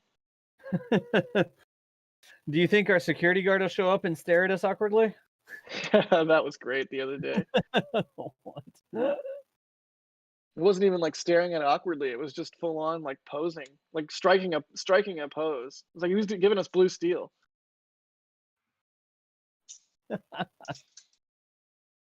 Again, if you're just joining us, this is down at Boca Chica. We've got the live camera courtesy of Boca Chica gal. Mary is out there, posted up on the side of the road, and she is running the broadcast camera here so that we can get the live feed of SN5. This is Starship SN5. They just rolled it up the road, and we're standing by to watch them use that yellow crane on the right-hand side to lift SN5 up and put it on the test stand, which is just sort of right behind the yellow crane there. So we are at NASASpaceflight. My name is John Galloway. I'm up here. Also, we've got Jack there talking quite a bit. Say hi, right, Jack, right quick, Jack, so people will get your voice. Hi, right quick, Jack, so people will get my voice. Jeez, okay, Dad. Also, we have Michael Baylor who chimes in every now and then. Michael, I don't know if you're on right now. Yeah, there's Michael Baylor. So, and as always, out there, like I started off with, we've got Mary, Boca Chica gal, who is running the video and audio. I know she's muted right now, but I think that our real-time audio is a little bit better with her. So if she is good to go and wants to unmute her mic, she can chime in. But otherwise, we're just hanging out. We don't know exactly what time this lift is going to happen. As usual, we just sort of watch what's going on. We make educated guesses based on what needs to happen before they can move it. But we're thinking at some point we'll see this thing rise up and land on the stand for its crane-assisted hop. This is a crane-assisted hop where it's just going to hop from the roll lift to the stand. How's that sound, y'all? I love it. I'm trying to think in my head, crane-assisted hop maneuver. Or like I need to come up, like the jet-assisted takeoff or rocket-assisted takeoff. I'm trying to think of like a satisfying acronym for crane-assisted hop maneuver. I mean, you could just call it a chat. Crane hop-assisted transition. There you go. There you Translation? go. I mean, I don't know. Yeah, no, translation works. That's a good one. Nick28 went to the crane manufacturer's website to find out what it was called. The part we were talking about on the back, and it is called a Y guy. A Y guy. Oh, that's its nickname. Otherwise known as, more technically, a winged boom support system. Y guy. I love the name Y guy. Y guy. Y guy. Huh. I love it. See, thank you so much today. Thank you so much, Nick28, for not only knowing that or finding it out, but then also giving us a $10 super chat that supports your stream and helps everybody see this awesome footage of this super cool Y guy doing work. Yeah. We really appreciate the knowledge and we appreciate the super chat too. Thank you so much. In chat, Gert says it's only an official hop if it's engine powered. I guarantee you that crane has an engine. What do you think? It runs on unicorn dust? The crane has an engine powered hop. Welcome to Pad Rat. Nice.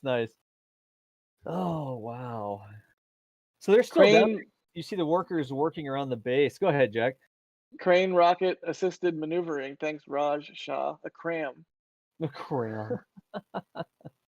Everybody keeps asking. I almost feel like we should put this on the stream. We have not seen any official announcements about the pressurization of SN7. I have not seen any tweets. Now, that doesn't mean it hasn't happened while we're live here, but I haven't seen any tweets or anything like that on the official bar that it reached. I'm still freaking out over Y guy. Y guy. I love it. The crane isn't lifting it, it's just making sure it doesn't drop on the ground while it hops. There you go, yeah. That always annoys me whenever you see a demo of something. It reminds me of like the SpaceX Crew Dragon capsule doing the Dragon abort firing. It looks so cool. And then there's like a derpy little tether in the background, just like holding the vehicle just in case. That kind of thing always like makes me really sad whenever I see it in footage. I know it's practical and you don't want to lose a test vehicle, and that would be way worse than having some cool footage. But I mean, it just looks kind of lame when those sorts of tests happen. Like, just do an untethered hop. Untethered. That's way cooler. Anyways, that's my rant about tethered hops. Hey, just really quickly, this question actually came off of Twitter, and they were asking, would I be correct in assuming that the stand SN7 took for a hop is not the same stand? So we saw that replay of SN7, right? The stand that SN5 here is going on, this is the rebuilt / repaired stand position that SN4 blew up, right? Correct. This is the Although same spot. let's take pains, please, to be fair to SN4. It didn't blow up anything. We're pretty sure that ground support equipment caused a perfect detonation of a fuel-air mixture immediately next to SN4. SN4 did nothing wrong. I just want to be clear for the annals of history here that SN4 did nothing wrong. It was a great Starship. By all rights and accounts, it could have done a 150-meter hop. It was a legit, awesome Starship. Thank you, SN4. It's not around to defend itself anymore, I guess. So Yeah, I will defend it. To be fair, SN4 did not fail as Did far we as we get know. official confirmation? Like, did SpaceX say that was ground support equipment on the GSC side, and it was absolutely not on the SN4 side? I Or we think just got a Elon bit of a didn't doubt? didn't Elon say to Joey Roulette, and Joey Roulette tweeted that it was a GSE issue or something like Yeah, that. Yeah. I saw that, and I didn't know if that was confirming that it was actual on the GSC side, you know, because the leak looked like it was occurring from the juncture, like where the ground lines connect to the rocket, and something started leaking. But was Yeah, that I mean, actually coming out of the I'm rocket, or was that coming out of the I'm lines from the ground? I didn't see clarification on that. I didn't either, but I'm basing my certainty on basically three things. One, the Elon comment. Two, the fact that the spray or the quick disconnect, the spray of the gas or whatever you want to call it, the propellants appeared, I think you pointed out, to be angled as if it was deflecting off something. Yeah, Which to me would say that it was coming from the quick disconnect. And three, the Scott Manley video of the analysis of the explosion / detonation, where he basically does the math and shows that it was a detonation, which means that it's like we talked about. It's one of those MythBusters type of situations where it was seriously, it had to have been, if it was a detonation, it had to have been a fuel air mixture. If it was a fuel air mixture, it had to have been liquid oxygen and methane. And now that I'm saying all this with such certainty, I'm now questioning whether or not I'm right. But yeah, this is what I think, anyways. But anyways, yeah. I'm gonna defend SN4 You're gonna defend SN4. vociferously. Yeah. Anyways, that's I my. can try this I'll real quick. stop. Dude, let me illustrate what I was sort of thinking, because I didn't really see anybody make the distinction, you know, because there's two sides of the quick disconnect. If I go back over, black screen, no, DOS. Oh, it's a rookie mistake, and you hate to see it. This is the screen you need right here. Okay, so this is the live video again. And are we getting that correctly? Yes, we are. All right. So what I'm sort of talking about, you know, down where the rocket actually attaches to the stand. So down in this area, right? You Yep. have the SN. And we got a crane moving in the background too. Oh yeah, it is moving around. You have like whatever SN here on this side, and then you have the stand down here, right? And somewhere you have to have two connections between the two, where there's a LOX line and there's a connection like that, and then there's a fuel line, right? You got your methane line, you got your LOX lines. And I didn't draw them very well, but somewhere those two things have to plug into each other, right? Yep. And so on both sides, you're going to have valves. You're going to have a valve here, and you're going to have a valve here. And if these things disconnect, both of those valves, if I'm understanding this correctly, both of those valves need to close. So just because you see a spray or a reflection, you're not really able to tell, was it this valve that didn't close and so it sprayed out this way, or was it this valve that didn't close and so it sprayed out this way? That's the thing that I don't think we exactly know. Was it the valves that didn't close on the ground side, or was it the valves that didn't close on the SN side? But I don't, it doesn't make a difference either way. It's just a valve. And they figured out what went wrong. SpaceX certainly knows, because every one of those valves has sensors on it, and they'll know, oh, the valves on this side didn't close, and so we started spraying the stuff, and then it made that fuel air mixture, like you said, we got a detonation. I know that SpaceX has that information. That's what I was sort of trying to clarify. But either way, it's not a huge deal. I don't think it's like, oh, it's SN4's fault, or oh, it's the ground support equipment's fault. Either way, it's just a valve that needs to be closed, you know? Looks like Mary's saying she'd like to move a little bit. So I don't know. If we want to go to like a fallback screen or something. You know what I can do? I can actually just pause real quick, and we can put this screen up like this. And Mary is clear to move now.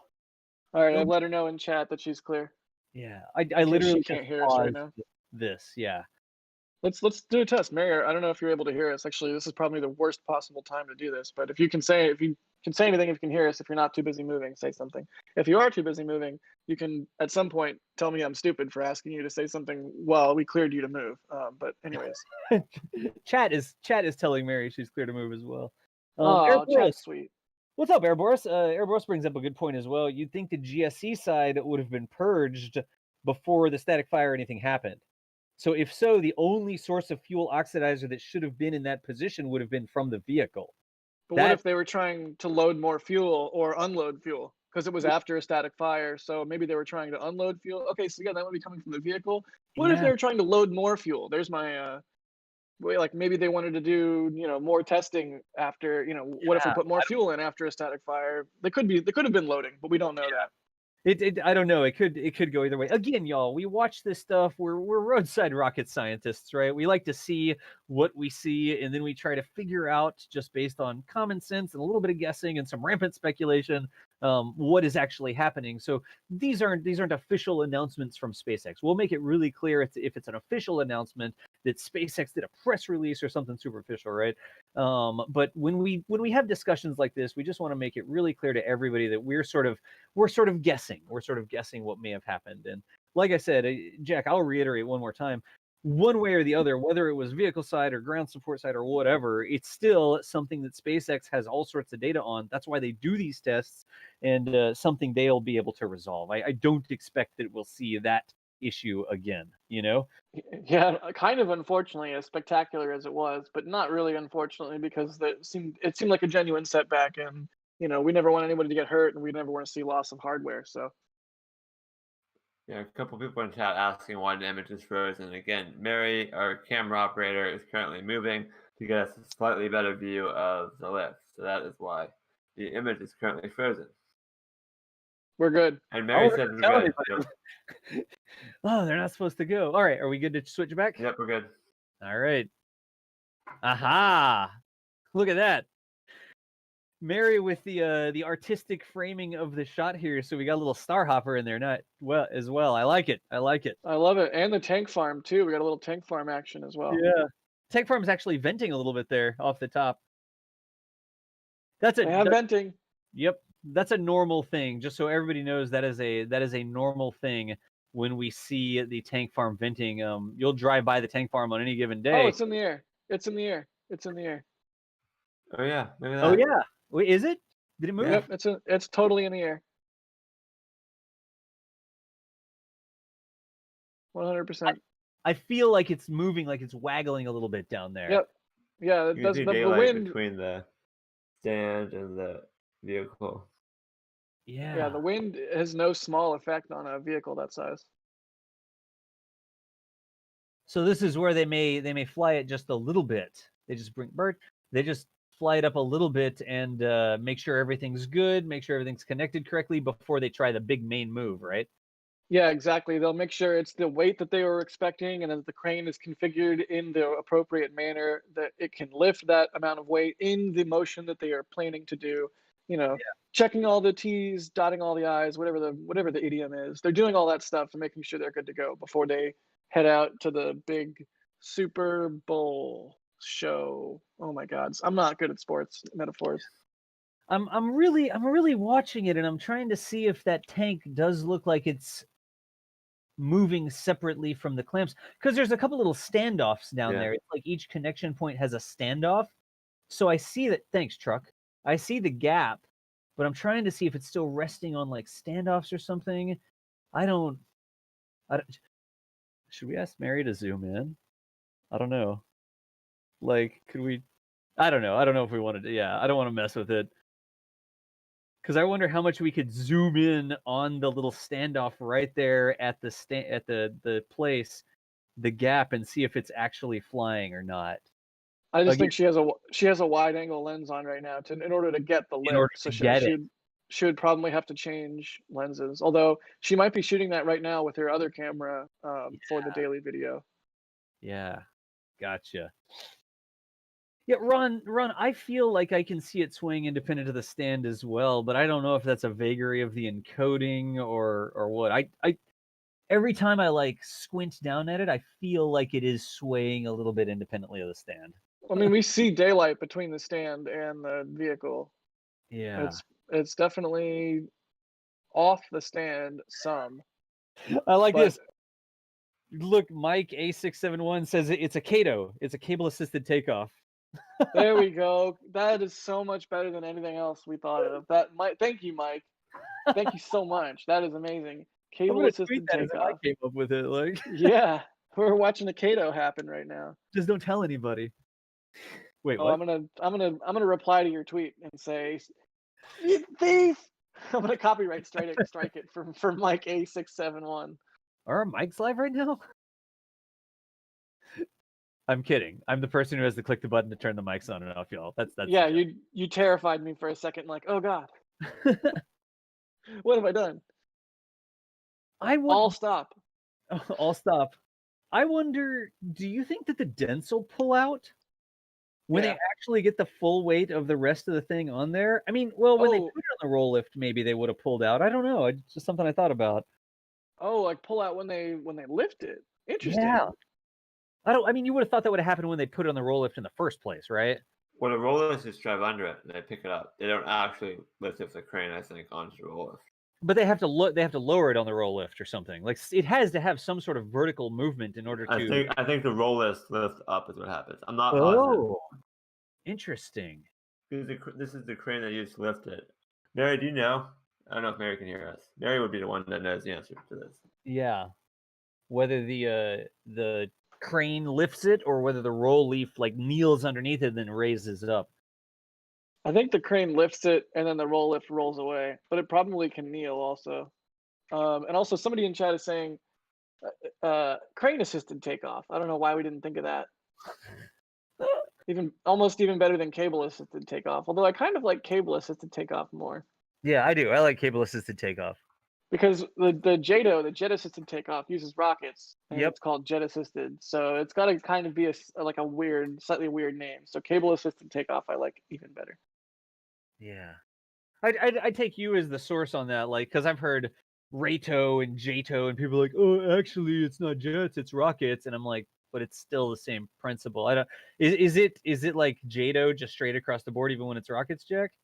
Honestly, I don't know what the semantics are there. I just have always called it a JATO, and I've seen that terminology before, referring to like a C-130 doing a jet assisted takeoff. So I don't know what the specifics are there. But now all I want to do is fall down a Wikipedia hole about it. Go look at it. Yeah. It's a bluebird assisted takeoff. Nice, Ron Smith. Yeah, there we go. I wonder how many bluebirds it would take to lift up SN whatever. I mean, whatever SN. I cut them some slack. It's a lot of bluebirds. A lot of bluebirds. I don't know what the what is it, the ratio of the anyways. Just grab Can it I by just point out that as we've been watching this, we've been streaming for almost 100 minutes now.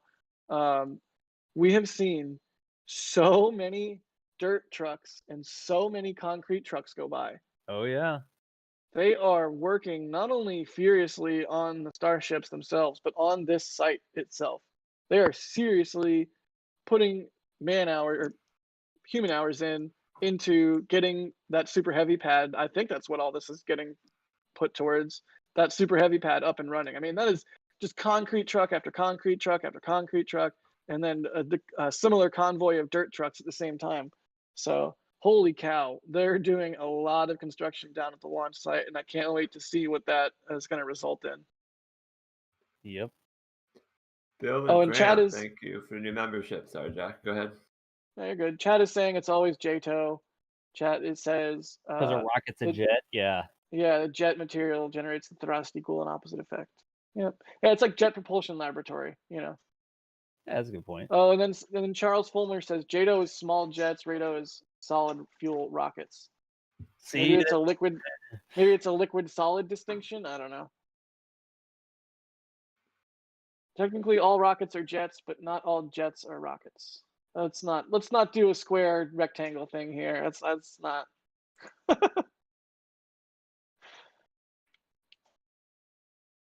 Mary in chat says they roll up under the stand, and I just lost it. They roll up under the stand that's sitting on and jack her up. All right. So the roll. Yep. And apparently, Rollift is a brand name. Some people in chat saying that Rollift is like a brand name. Yeah, I think Like, they're the operator of the Yeah, equipment, but the equipment itself is not called a roll lift. yeah. A many-wheeled transporter. We've seen at least one other company operate the exact same equipment for different names. So Right. What was the different name? Do you remember? I'm scrolling up trying to find I it. don't remember, but there was a different company that was at Boca Chica one time. I Yeah. had no idea Rollift was a proprietary eponym, which is what you call things like Kleenex and Band-Aid and apparently Rollift. Yeah, Fritz46 said that they're called SPMTs. That's not Self-propelled satisfying. modular transporter.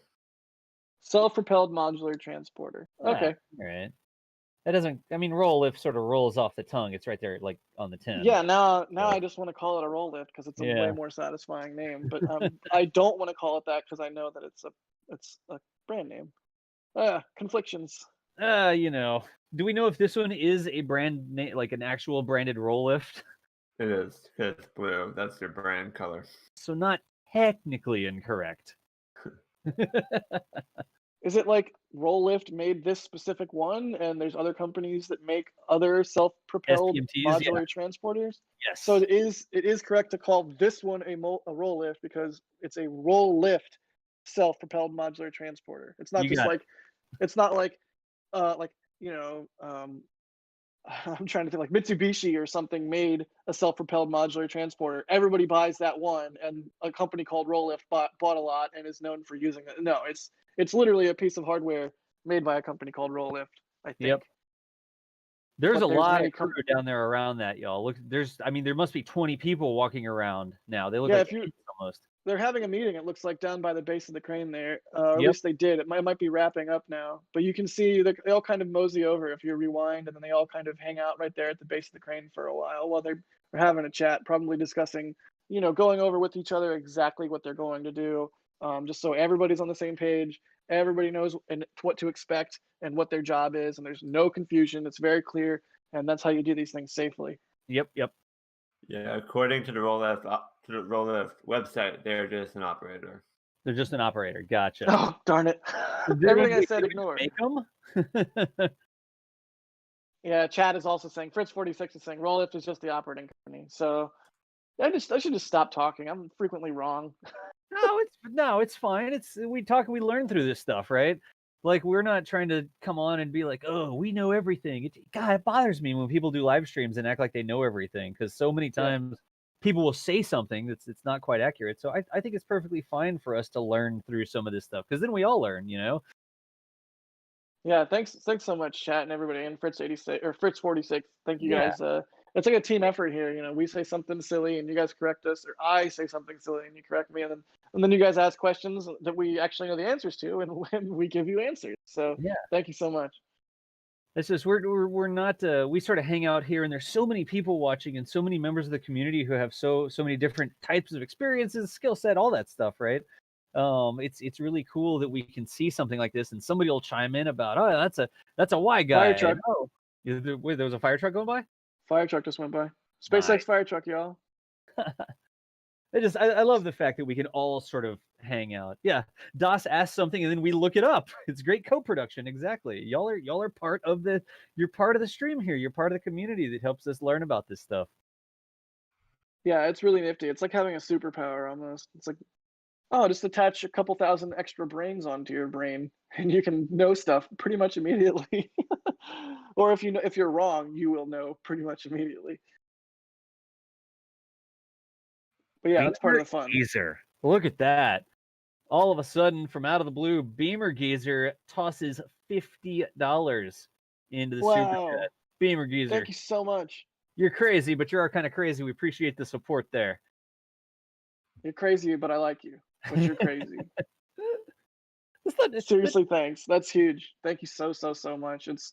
That the data from these types of events, streaming for hours and hours and hours and hours and hours. And are we doing 1080p 60 today? Yeah. Oh yeah, we left it on it just to gain some more experience with it. Yeah. Side note, what is 1080p 60? So a 1080p frame, I think, is what, 4 times as many pixels as a 720 frame. And then probably, so I'd have to look it up. something, okay, a 1080p frame is many more pixels than a 720 frame. And then not only that, but we not only we bumped the resolution of the image, but we are broadcasting twice as many of them per second. So that is no small effect on data. And Bimmer, thank you so much for the $50 super chat, because data equals expensive, and we super appreciate it. And we like having these long marathon streams. I mean, Oh yeah. it's really, really fun to hang out here, and yeah, so thank you so much. And Crazy Dave, thanks for the $5. They say, I would review crane nomenclature before speaking again. And yeah, I'm just not going to talk about cranes anymore. I'll just stop talking about cranes. What? No, I'm going to talk about cranes more, just so it makes his eye twitch. Like every time I say the wrong thing, Crazy Dave's just going to be over there like with his eye twitching, like, oh my gosh, he said it wrong again. He probably operates a crane for a living. Yeah, so those things coming off the yellow part there, right under the darker part, those are called floopers. And the floopers are used. Floopers. Yeah, they're used to twitch the rounder there, which is actually what that big silvery thing called. It's called a rounder. So yeah, the floopers in the round, it's very complicated. I'd explain it to you, but it would take too long. Now pretty soon we'll hear the spool up of the turbo encabulators. Yeah, there you go. The turbo encabulator is a Renner Trunnion. God, I love the turbo encabulators so much. Turbo encabulators. Have you ever been sitting with friends and just put, like, you're watching YouTube videos, just going through, everyone puts something on, and then you just, without context, without warning, just put on turbo encabulator to people who don't know what it is? It is so fun. It's better than a Rickroll, because people will, it's like the same as the front fell off sketch, with the boat with the front fell off. Yeah, It's yeah. like, and to the uninitiated, as they slowly realize what the heck they're watching, it's always fun to see that realization. If you guys don't know those two videos, turbo encabulator and front fell off. I don't know what the front fell off one is called actually, but It's right up there with the missile knows where it is. Oh man, yes, thank you. The missile knows where it is. It knows where it isn't. Oh my The god, deviation. And then just recently, I think somebody made a Twitter handle, a joke Twitter handle for it's just called the missile, and the description for the handle says the missile knows where it is. Tory Bruno hops on that every now and then. He gets the missile memes. Yep. So Wow, CS, thanks for becoming launch director. Super awesome. That's super awesome. You get to get in the Discord there. You get to hang out with us in the Discord and chat and see all my monstrosities in Kerbal, and you get to really support the channel. Thank you so much. I'm gonna try and find some on the credit screen. Oh yeah, thank you. I was trying to remember what else they get there. Hey y'all, I'm gonna stand up for just a second here. I'm just gonna be AFK for a second. All right, yeah, do your thing. I'm gonna post a link to the turbo encabulator in chat in case nobody's seen it. Michael, just because go ahead, Jack. That's just one of those ones that you need to have seen. Yeah. Michael, if anything goes wrong, you are clear to force me out of the RDB session, or use the remote control. You can change scenes and stuff like that. But if you need to, I'm just going to be gone for just a couple minutes here. Okay. Cool. Sounds good. All right. Yeah, I just threw the link in chat for the turbo encabulator, and then if you guys don't know what we're talking about, I figure this will probably help. Yeah, should we talk some smack about bluebirds while he's gone?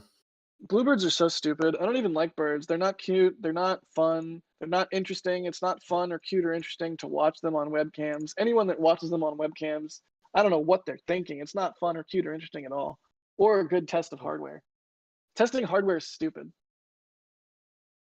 I can't believe you didn't run back. I feel really bad. I feel like I've done something genuinely wrong now. It was my fault. I set it off. Christopher Ashford. Oh, go ahead, Jack. No, go ahead. Christopher Ashford asks via super chat, how many roll lifts can a roll lift lift if a roll lift could roll lifts? 7.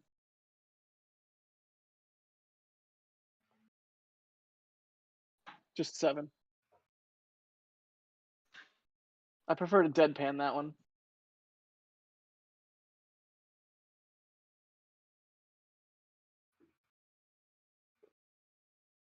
Yep, 7. What was the last one? We said we did the front fell off. We talked about turbo encabulator, and then the missile. I should have just linked that one. That's the most spaceflight one of all. All right, that's in the chat now too. Future Martian says in chat, looks like they're unclamping SN5 from the roll lift.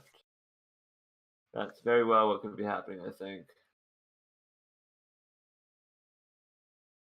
Great, yeah. So then we should start to see a lift here shortly, and I mean that's super exciting because the sooner they get this thing on the stand, the sooner they can get to testing. And I mean, we'll see a. What do you think? They'll do an ambient pressure first? Do you think they'll go straight to cryo? Yeah, I think they'll do an ambient pressure. I think that's basically just a leak check. They put some pressure in the vehicle and find out if it can maintain that pressure. And if not, then they know they have a leak to fix. But looks like there's a lift now going in with 2 people on it to do something at the bottom of the vehicle.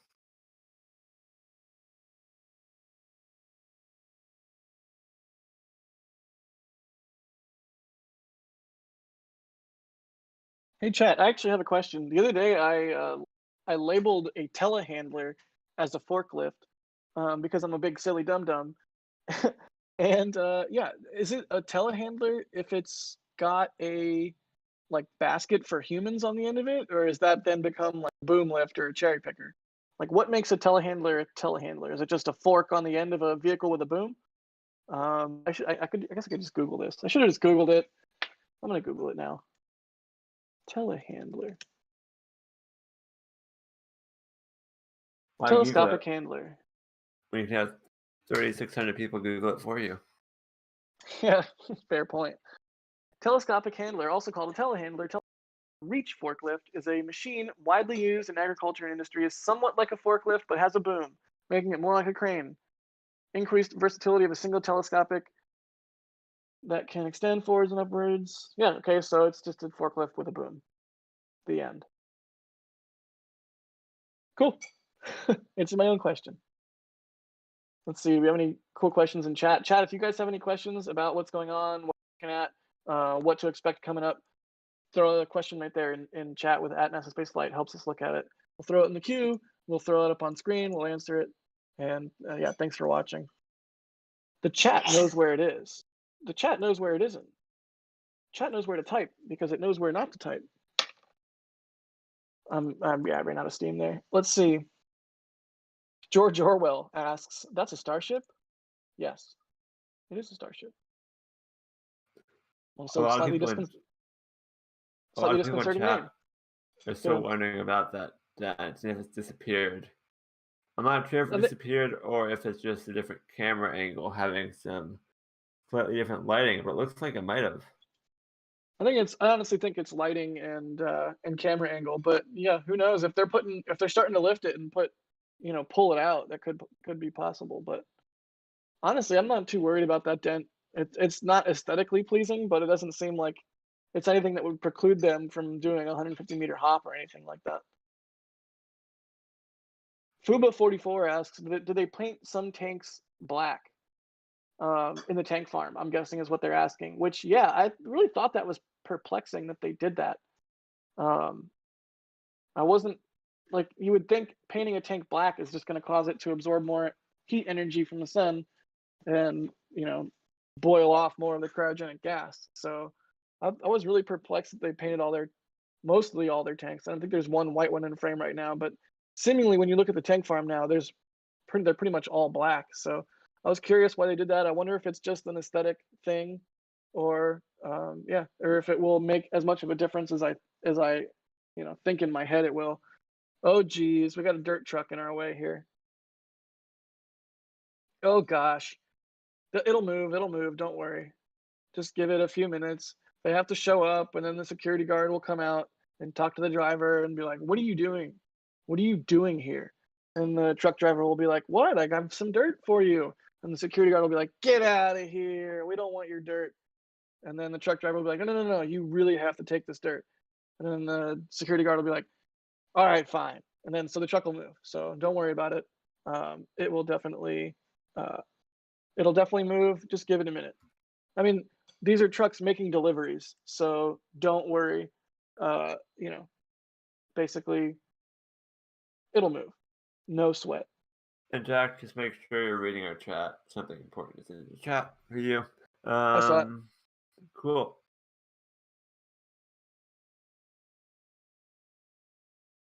So many people are just speculating about the SN7 test. Again, we do not know what Elon has not tweeted, so we don't know what the pressure is.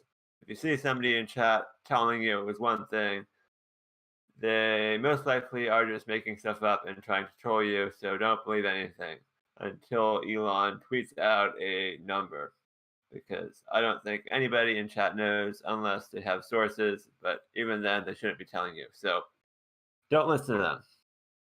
Yeah. Some people in chat are saying about the black tanks. Somebody says the black tanks are for water to prevent algae growth. The white tanks are for cryo. Yeah, but here's the thing. We know that they painted cryo tanks black. So yeah, there's definitely black tanks that are for water. And we used to be able to differentiate white tanks for cryo, black tanks for water. But they are now painting white tanks black, I think. So yeah, so there's that. And then somebody else is saying that the black tanks will self-pressurize more easily. So that's also possibly a thing. Yeah. And then we had more people saying black keeps light out and algae low, but I'm still unclear why you would want to paint cryogenic tanks black, unless I'm just a big dumb silly head and they did not actually paint cryogenic tanks white or black. Yeah. Oh my gosh. And But just I thought they quickly, did. we do know that the video is frozen. We are making a quick back-end change, but nothing to worry about. We are aware of it, and it will be back in a second. Go ahead, Jack.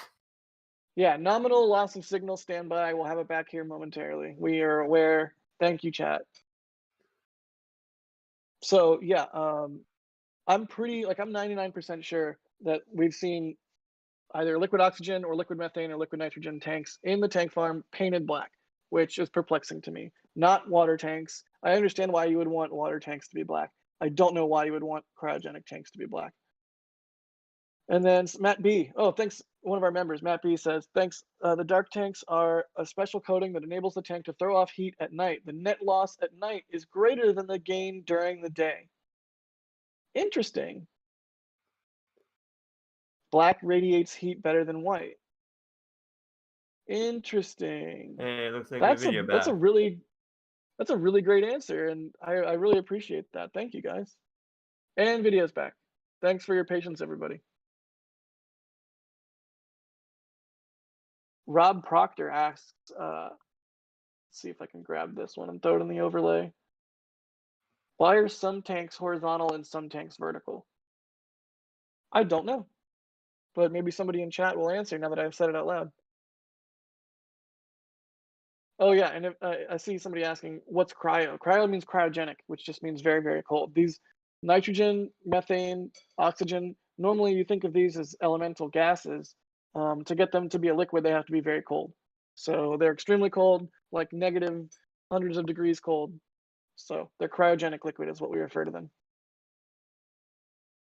So cool. So they would paint the tanks black as an advanced painting in order to have the tanks shed more heat at night, is what chat is saying. That seems plausible. Very cool. All right, we got some guys on a cherry picker here at the base of the thing. This is probably them disconnecting it from the stand, which is always a good sign if you're waiting on something to get lifted up by a crane.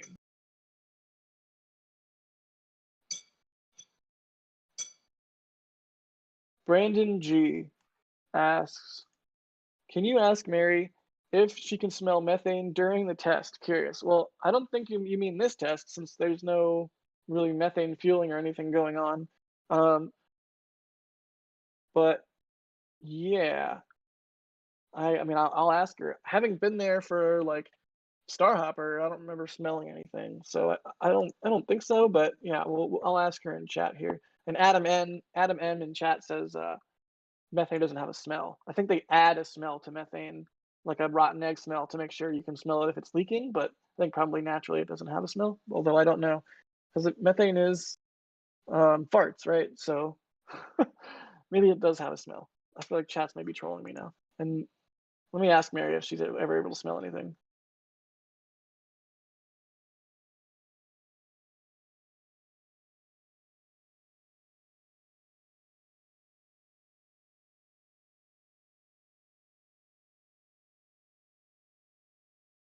All right, that truck is gone too. Hooray!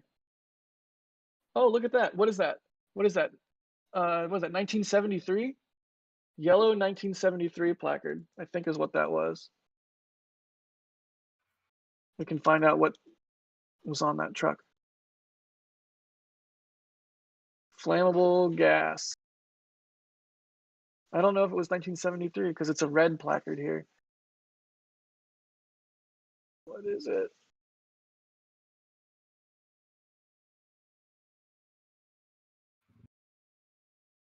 Methane? Fluoro. What? No. Okay, hang on. I'm going to rewind and see what number that was.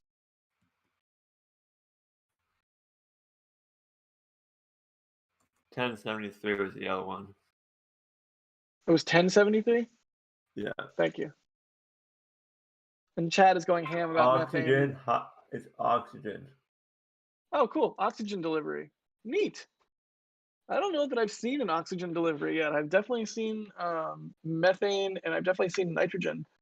That might be the first oxygen truck that I remember seeing. It's liquid oxygen to be specific. Okay. Nice. So we just saw a LOX delivery go by. That was super cool. Mary says in our Discord that she never smells methane or anything like that. So, well, she didn't say or anything like that, but I'm saying that. I've been there. I haven't smelled anything like that.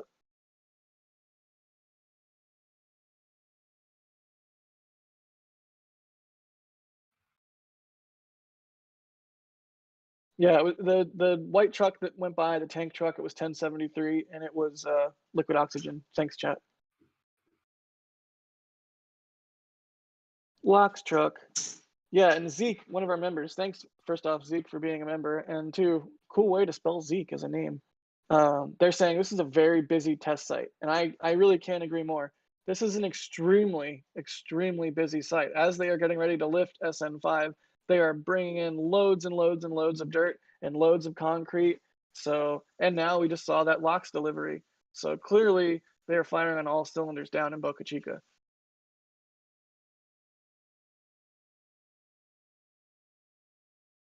Brandon G says natural methane is odorless. They were just curious if you could smell anything. Cool. Yeah, so that must be an odorant that's added. And Richard Hollis is saying it's ethyl mercaptan to methane for smell. All right, let's not talk about farts and methane and smell anymore. It was a good topic. Let's move on. Thanks, everybody. J Games and Tech asks, how about after SN4? The flare was leaking it after. No, she just said she didn't smell anything. So anyways.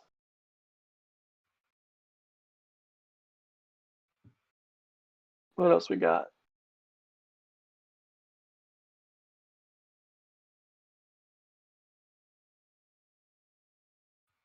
Ethel Mercaptan would be a good name for like a comic character. I'm Ethel Mercaptan.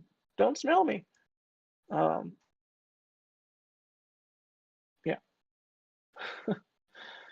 So yeah, if you're just joining us, we got 3,500 people watching now. We are standing by. We have watched this serial number 5 Starship, SN5 Starship, get rolled from the build site to the launch site / test site. And we are waiting for it to be lifted by the crane that has been hooked up to it onto the launch mount. So we don't know when it's going to happen. We don't know exactly how long it'll take, but it sure looks like they're close. You can see some workers down there at the base of the vehicle, perhaps undoing it from the transportation stand that it's attached to. And we'll see the crane lift it up a little bit, probably, wait a moment, do some checkouts, and then move it on to the test mount there, the launch stand. So yeah. Hey, Michael, I don't know if you'll know the answer to this. Rough Rider Show asks, any update on the smoke near pad 39A yesterday? Do you see anything about any smoke near 39A yesterday? Yeah, it was actually nowhere near pad 39A. Cool. It was just the perspective from a photo. It was a controlled burn. Oh, cool. Yeah, controlled burns, it's a thing you do. Actually, a lot of times when we have big wildfires or big forest fires, it's because humans stop nature from doing its normal thing, which a lot of trees and a lot of plants have burning, have a periodic fire cycle built into their life cycle. And so by humans, by preventing burns, because we have structures and things that we don't want to burn, we just cause all kinds of dead matter to build up on the ground, and that can be dangerous. That can cause situations where wildfires can be very much more robust and much more dangerous. So it's actually helpful to do controlled burns and remove a lot of that built up material and, you know, in a controlled way manage that. So sounds like there was a controlled burn near 39A in Florida yesterday, and maybe the smoke from that in some photos looked like it was close to 39A when it wasn't. But nope, controlled burn, no sweat. And then Samuel Gomola, sorry if I mispronounced your name there. They say mercaptans was once considered a rocket fuel. They're simply waste product during oil refinement. That's really neat. I didn't know that. Oil refining, I don't know why, but it's something that's always been super fascinating to me. I mean, the idea that you take like a sludge, like crude oil kind of stuff, and then just use distillation to separate out all kinds of products from jet fuel to gasoline to diesel to asphalt. I mean, it's nuts the amount of utility that we've derived from something that someone might just look at and be like, that's a useless black sludge. So yeah, thanks for the little bit of info there, Samuel. That's really nifty. Clark asks, how's the location of the flare stack changed? I believe they did move it slightly because where they tested SN7 was where the original location of the flare stack was. So they moved it slightly to the side, I believe, but it's still relatively in the same general location at the facility, just a very small move to make room for the SN7 test stand. Yeah, and to be clear, the flare stack was not the cause of the ignition that detonated SN4. The flare stack did not ignite anything. The flare stack did its job. I will defend the flare stack, just like I'll defend SN4. Flare stack did no wrong. It just looked like it, and we speculated briefly about whether or not the flare stack would ignite methane if that cloud that we saw was strictly methane. But flare stack did no wrong. Ignition source was at the base of SN4. So they moved it, but they moved it because of SN7 needing to be in that area, not because it needed to be moved for any logistical reason, I guess. Or maybe it did, I don't know.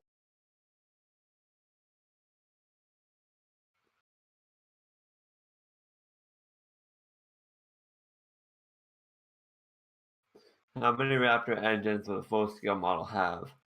I believe it was in Aviation Week interview, Jack, where Elon said Gwynn said they were between 6 and 7.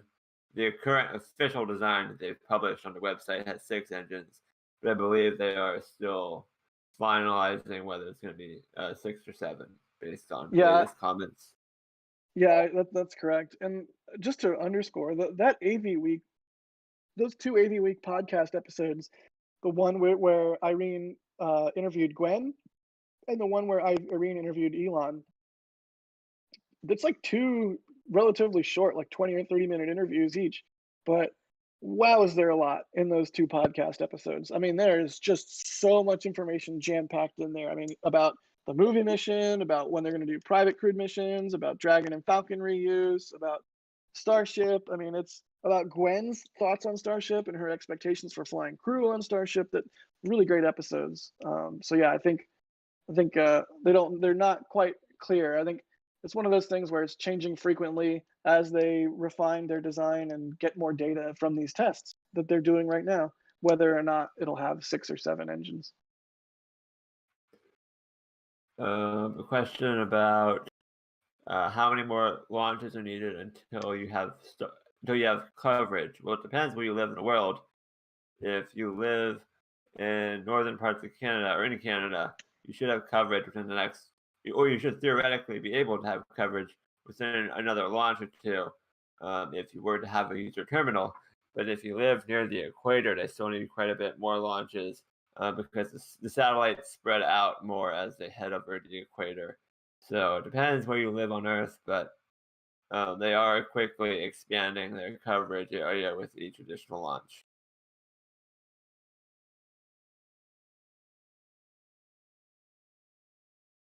Methane and methane accessories, I tell you what.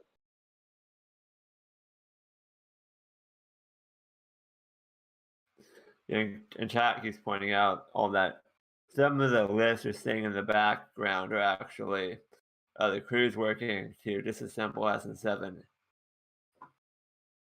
Wow. So SN7 in the meantime, while they're doing is getting disassembled and moved away.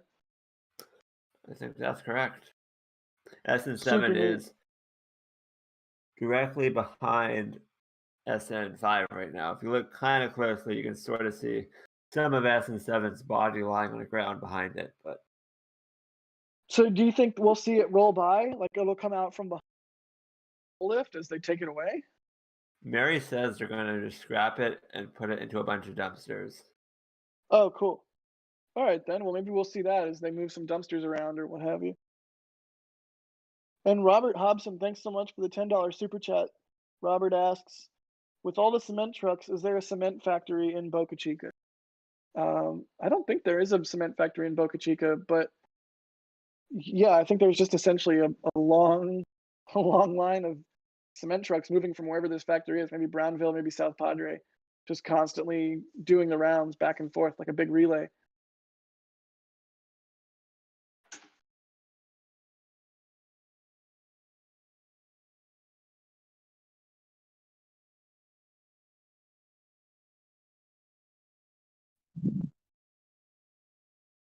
Mary, can you hear me?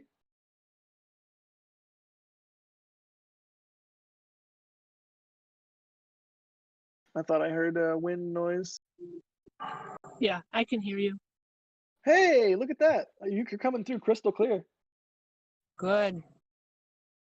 How's it going out Yeah. there? Getting kind of warm, but that's okay. What's kind of warm in Boca Chica speak? Is that what, like 102? I hope not. I'm just kidding. Like hot in Boca Chica would be like 150, seemingly. So a Yeah. little warm would be like, in the 90s maybe. But hang in Yes. there. I know hopefully you've got some water, staying hydrated. Yeah. Yep. Awesome. Just waiting. Oh, I see there. You got a line hooked up. That black one that's kind of blowing in the wind right there? Well, and there's one from the bottom that they've attached, probably for when they move it, that they'll hold on to it. Yeah, kind of next to that where the ladder is. Is that what I'm looking at? Yeah, to the left of the ladder. Okay, There's so a blue one. got it. So yeah, everybody, if you're watching, right where that forklift is, there's a line right between the forklift and the vehicle, kind of where all those workers are. Nice. So yeah, they're just prepping this thing to be lifted. Yeah. Mary, would you say that the amount of activity going on there today is typical, or do you think it's even more than normal today? I mean, with all the deliveries and everything going on. Well, I think for the last week or so, it has been very busy with trucks, gravel, being hauled in, and cement being delivered. Yeah, it's busy for sure.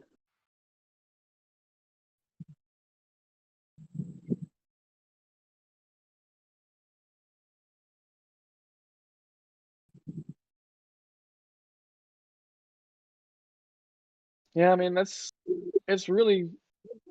I feel like every time I blink and take the situation at Boca Chica as normal, everything changes, or there's some sort of massive change, and it's really obvious that they are just going full speed down at the launch site. It's super cool to see.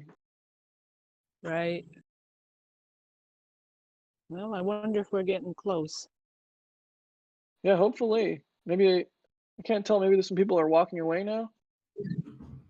Yeah, there's not as much activity underneath now. Let's see. Alan Kennedy in chat, one of our members, says, "Can't we get Mary something with AC?" You have your car with the AC, right? Yeah, it does.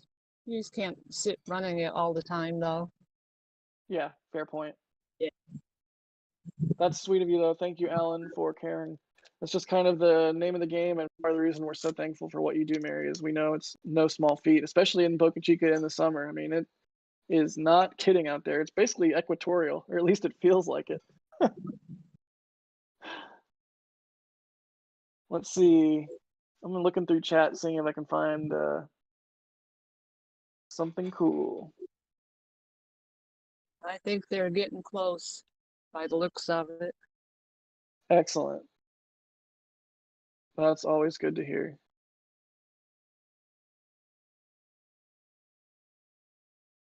Yeah, it does seem like some of the people have cleared out from the bottom there. Are you able to hear anything from them working on SN7 or like any kind of like metal banging sounds or anything?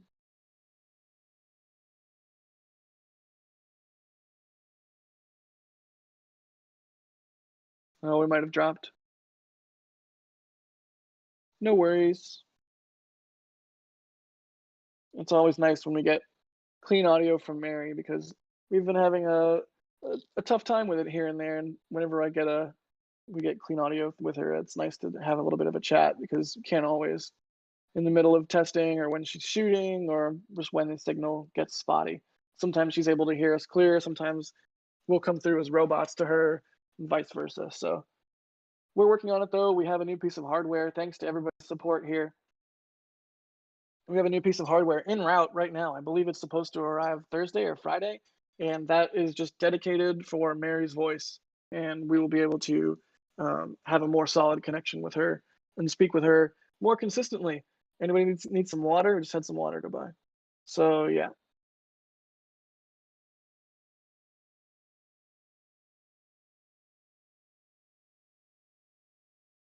Joe Kozak in chat says, Taco, tank arrival cable offload. Pretty good. You had to stretch a little bit to make Taco work, but you made it work, so I'll give you points. All right, y'all, I'm back. Did I miss anything exhilarating? Nope. Okay, cool. Oh, I've been hanging out here for a minute, just watching, but I am back on the microphone now.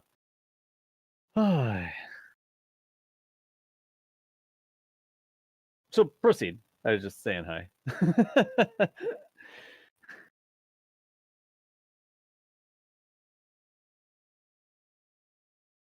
Oh, and there goes the liquid oxygen truck. Look at it go.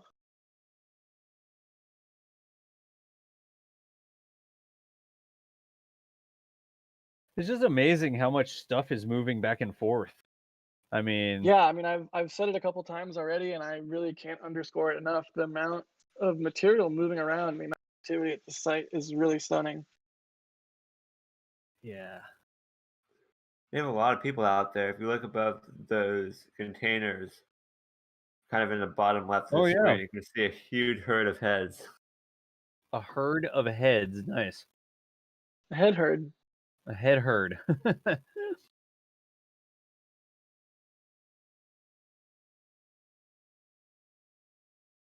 But it does look like they are standing back a bit, so hopefully that's a sign. Yeah, I'm like sitting here staring cross-eyed at the pixels underneath the vehicle, hoping I start to see that sliver of sky grow.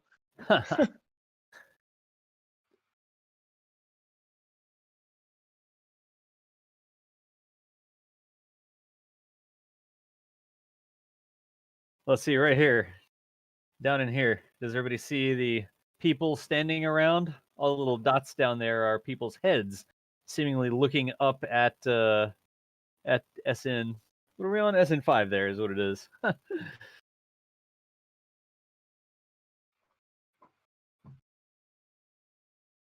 Wow. Oh, look, is that vent near the tank farm new? I'm gonna rewind. Oh yeah. There's like a big new vent near like another vent. I wonder if that's from the liquid oxygen delivery they just took. It's really new. It's like in the last couple minutes. Well, I mean, Yeah. the fact that they delivered liquid oxygen is a sign that they expect to be into static fire testing within the next week or so at least.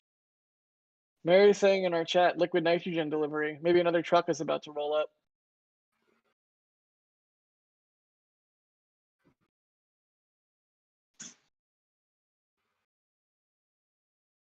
Has anyone cut a Starship prototype into 2001 Space Odyssey? You know, like where all the monkeys are dancing around the obelisk thing? I kind of feel like that's what we're doing right now. And it's going to be, after like 5 years, I'm going to blink and there'll be a match cut and we'll all be on Mars.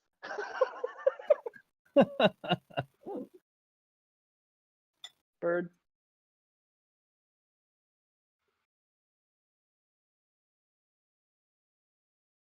Look, somebody's so we moving got- the tagline. Oh, Was yes. it looked like somebody was walking backwards with the tagline, and the angle of the tagline was increasing. Mary pointed out there's another tagline near. You see those two workers at the base of the vehicle? Yep. There's a guy walking towards us right now, and then now he's like moving away behind the container. Yeah, there's another tagline down at the bottom. So there's at least two. I think probably more than that. So there's maybe It's like one a up lift top. The ultra boom is going up again there, Oh boy. or a little Oh, bit. Let's see geez. how high. Let's see how high they go. Two more dirt trucks leaving. Jeez, so much material going in and out. We got 3,300 people watching right now. Thanks for watching, everybody. Throw in chat there where you're watching from. If you have any questions, throw them in chat. NASASpaceflight at NASASpaceflight. It helps us see it. Be cool to see where everyone's watching from right now. We got Nick C saying he's from Austin, Texas. You're real nearby. Andy Law, Surrey, UK. Joseph from France. Everybody all over. Wow. What time is it in France right now? Couch. Joe Kozak just says couch. The couch. Yeah. Nevada, Michigan, Europe, Netherlands, Britain, Uruguay, Portugal, Brazil. That's I like super cool. Jack, you said Austin, and you're like, oh, you're pretty close by, and Austin is like a 5-hour drive from Boca Chica. I think Yeah, 4 I or know. 5 hours. Texas. But in Texas, that's Texas is- nearby. Yeah, it's insanely huge, though. It really is. I mean, when I drive there from California, from Los Angeles, it's, oh, Chad is going ham. Wow, people are from all over. I love doing that. It's one of my favorite stream tricks. Yeah, when I drive to Boca from Los Angeles, it's like about 24, 25 hours if you drove straight. You know, obviously it's more for stopping for gas and food and sanity, but Mhm. but the straight driving time is about 24 hours, and you drive 12 hours from California through Arizona, through New Mexico, and then you get to Texas, and it's another 12 Another hours 12 hours. just of Texas. Like, that's zero exaggeration. It's insane how big Texas is. The sun is ris, so- the sun is set, and here we is in Texas yet. It takes Yeah, us more than so- a day to drive all the way across if you're driving. My dad used to say that. Sorry. No worries. That was his saying there.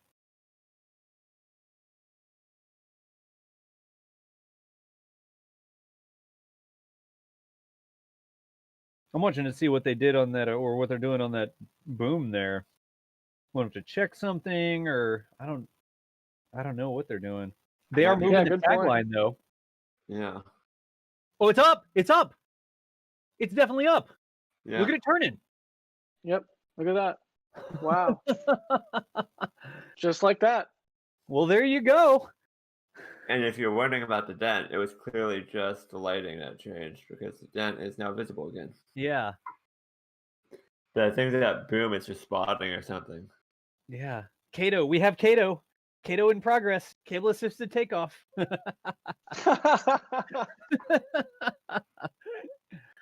I'm tweeting it. I'm unabashed. I'm not ashamed. I'm tweeting that. Wait, did anybody else already tweet that? I don't think so. I didn't tweet it. I was going to tweet that we have liftoff. We have liftoff. Nice.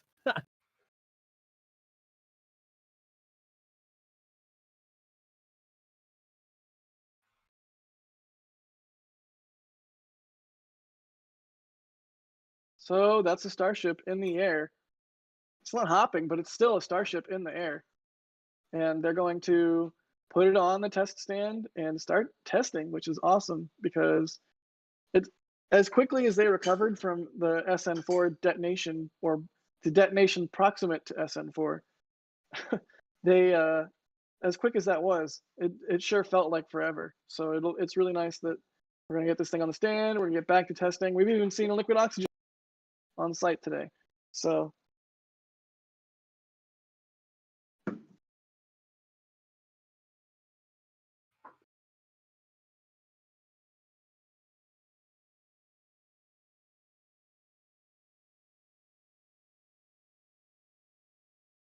you ever have like a really bad day at work? Like, so I was one of my first jobs out of film school. I don't know why I'm telling the story. One of my first jobs out of film school was as a projectionist for the Florida Film Festival. And on the first day, the technical director took all the projectionists aside and said, "Look, we've never had an issue. We've never had a problem. We've never had any kind of technical, errors. So I don't want this year to be the first year." Well, I'll just skip all the rambling in the story and say that I was the reason that the Florida Film Festival had their first technical issue, and it's because at the very last button push of my first night of projecting, I pushed the wrong button and switched to the wrong channel. Essentially, I switched to the wrong VCR for playback, and I had a really, really, really bad day at work because I got fired. So that was a really bad day, but compared to the kind of bad day this crane operator could have, no. I mean, I don't want to think about the amount of stress you would have to be under to be the single person handling this amount of vehicle, lifting it in the wind, lifting it over or near people. It's got to take an insane amount of skill and an insane amount of nerve. So I really can't say enough props to all of these extremely skilled workers who are doing their thing out there. This is just the kind of thing that has to take an enormous amount of nerve and skill, and it's fun to watch. It's fun to just get to sit back and watch people really at the top of their game.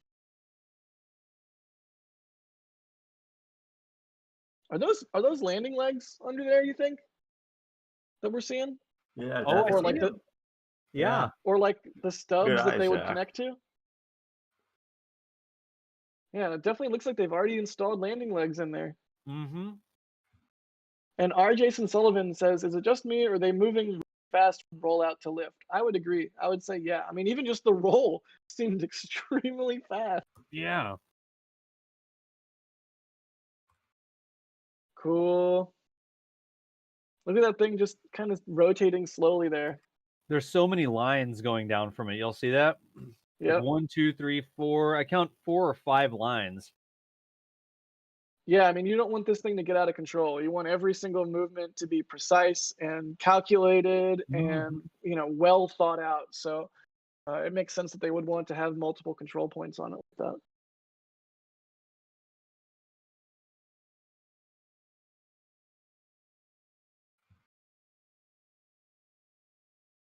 They're just moving it right over. That crane is rotating. I mean, you can see the other boom lift there sort of spotting for them as well, as they're gonna Exactly. put it down on the bolt points or whatever, the hold down points. Oh man, to be on the radio right now, like you're good, you're clear, you're good, you're set, you're not gonna hit it. Look at that one ring. 1, 2, 3, 4. The 5th ring down seems to have a different sheen to it. You see that? How the reflection isn't as bright? Yeah, you're right. I wonder what that is. I wonder if that's where the back of the top tank bulkhead is, that common bulkhead in the middle there or whatever. Huh.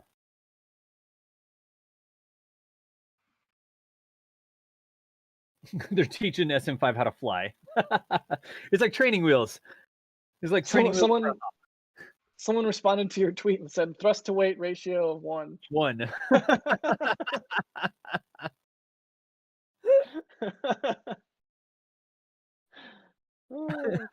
We tell jokes here. We have fun. It's like training wheels for a hop. I like it. Roy Cohey says radio wouldn't really be all that active. Crane spotters and crane operators focus on hand signals. You say that, but I mean, when I was there for the SN1 lift, I'd sure heard a whole lot on the radio the entire time. So I mean, surely they use crane signals too. What? That's the thrust simulator, isn't it? That's sticking up in the middle of the clamp. You can see it going into the inside of the the aft skirt, the bottom skirt there. Yeah, sure enough. Those are you can see the big tripod looking, it looks like a massive jack stand in the middle of the test stand, and it's sort of sticking up into the aft end of the aft skirt there. That's what's supposed to simulate the force that the Raptor engine would put on that thrust bulkhead. What is it? The thrust dome. What do we call it? Thrust something or other. Thrust puck. Thrust puck. Thank you. That's the word that I was not finding. The thrust. Yeah, no puck. worries. Yeah, it's super cool to see them sort of slip this thing on top of that, because it gives you a feel for the amount of negative space under there.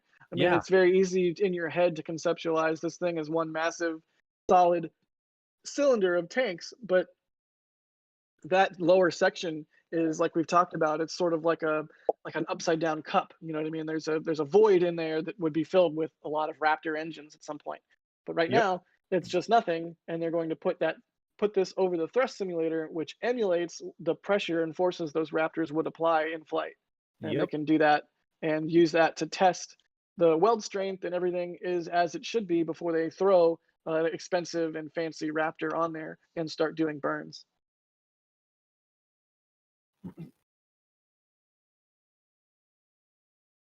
Look at the Y guys now. Now I understand why they're called Y guys. See? Why, guy? They go out in a big Y. Literally a big Y. Oh, You see that? yeah. Why, guy is it's just a satisfying thing to say. Yeah, it really is.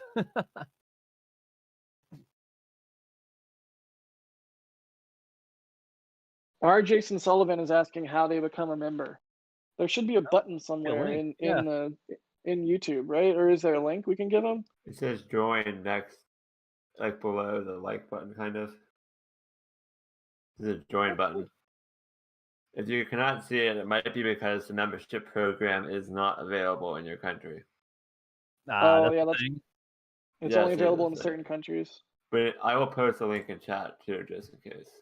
Yeah, thank you for asking, Jason Sullivan. The memberships are a super cool way to support us. We appreciate it so much, and at certain levels you get certain perks. I think, what is it, the launch director and above get in on our Discord there. Capcom. That's all. Capcom and above. Thank you. So then we get to get in on our Discord there, and we get to have crazy chats about the silly stuff I'm building in Kerbal, and everyone gets to shame me. It's fun.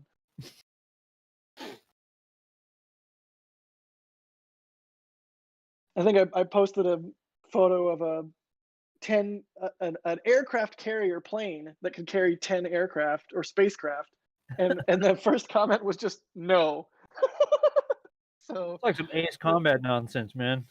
yeah, I don't even remember building that one. I think at some point, at like some night years ago, I was like, I'm gonna build a plane that can carry planes, and that was the result. And the other day I was going through all my save files and craft files and just cleaning stuff out, and I found that, and I was like, dear God, what is this? So yeah. Oh, people also saying you can't, there's no join button on iOS. You had to join from a browser. Yeah, okay. It's specifically on a browser also. Gotcha. That does not seem like great functionality, YouTube. That's not YouTube's fault. That'll be Apple's fault. That's a good point, Jack. I guess they don't want the revenue to be cut. Yeah, it's unfortunately an Apple thing, because Apple wants to take 30% of every in-app purchase, and you can't have a link in an app. It's like one of the App Store rules. You can't have a link in an app to a web page where you pay for something, so that it avoids the in-app purchase. That's against the app rules. So it's like a whole entire thing, surely. So unfortunately, it's not easy for people to do, which is unfortunate, because iOS users tend to be a lucrative demographic. So thanks YouTube, thanks Apple. But that's unfortunately, if you want to choose to support us via membership, you're gonna have to do it through a browser. But we appreciate you trying and putting up with the various technical difficulties in order to support us that way. It really means a lot. And like I said, it allows us to pay for this crazy expensive data. I mean, 60p, 1080, that's nothing to shake a stick at. I think Mary's going to try to zoom in a bit more. Cool. Awesome. But meanwhile, Chad is saying Android for the win, and Android is better. Well, in this case, you're wrong, because Android has the exact same rules as iOS, pretty much. The only difference is the reason there's a join button on Android and on iOS is only because Google owns Android and YouTube, so they can make their own rules when it comes down to how YouTube works on Android. But if it was any other company with the YouTube app, they would still have the same problem. Yeah. You were talking about the data there, Jack, and I just really quickly, the video, we send about 1 megabyte per second. So we're doing 6 megabytes every minute of data upload from Boca Chica. And a lot of time, remember, your uploads are usually asynchronous, so you'll get a lot more download than you get upload. And we're doing 60 megabytes per minute. What does that work out to be? Hang on. Calculator. 60 times 60, about 3.6 gigs per hour that we're out here. And we've been going for what, a couple hours now, right? 3 hours, 4 Yep. hours? Yep. To almost 3 hours. So we're up almost to about 12 gigs of data that we use just sitting here watching this fly today. Roll and fly and sit. So long story short, we appreciate you, chat. Yeah, seriously, we really appreciate the super chats. It means a lot, and it pays for data, even more importantly. And really, guys, we don't need to do an Android, iOS like fight. It's the same thing as SpaceX and ULA, guys. Just if you like one better, enjoy the one that you like better. You don't need to shame people for what they like. You don't need to be better than anybody because of what you like. You can just like what you like. That's fine. And I know a lot of times, for me anyways, it comes from a place of, no, but I want to help you by telling you the thing that's better. But really, we don't need to have a fight about it. We don't need to go PC master race over here. We can just say, if you like iOS, you like iOS. If you like Android, you like Android. Really, it just comes down to preference at this point. They're basically the same thing. Is that person on the bottom trying to line it up by pushing on it? Is that what's happening? Yeah, it's a little bit of percussive maintenance there. The guy, look, he's like leaning on it, like pushing. Y'all see that? Yeah, that's super cool. Well, the memberships are flooding in now. Chris K, REB, thank you both for the memberships. And Almita, also thank you for the membership. Bob, thank you for the super chat. And Don, thank you for the super chat. Let's not hope for a Cato cutoff. Yeah, that would be bad. Cato cutoff. So now we have the forklift driver and the Starship pusher. Can we label him, Jack? Yeah, that would be awesome. Yeah, and if you're a Vandenberg auto, we also have the ULA Slick 6 wheel watcher guy who just sits the there wheel and watcher. watches. Yeah, so yeah, we've got a variety of of hilarious jobs. He's an SSE, a Starship Stabilization Engineer, down there on the bottom. There you go. Yeah.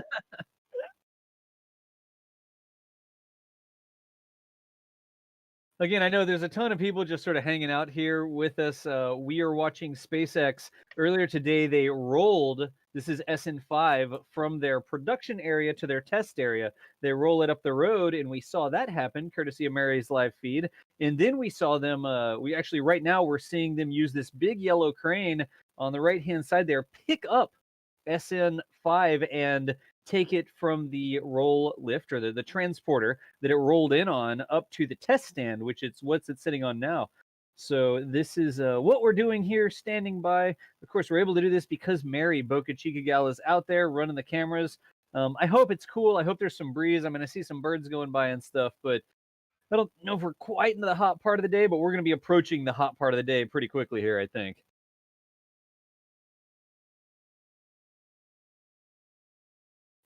There you go. The SSSHA, the Starship Stack Hole Aligner. The Stack Hole Aligner.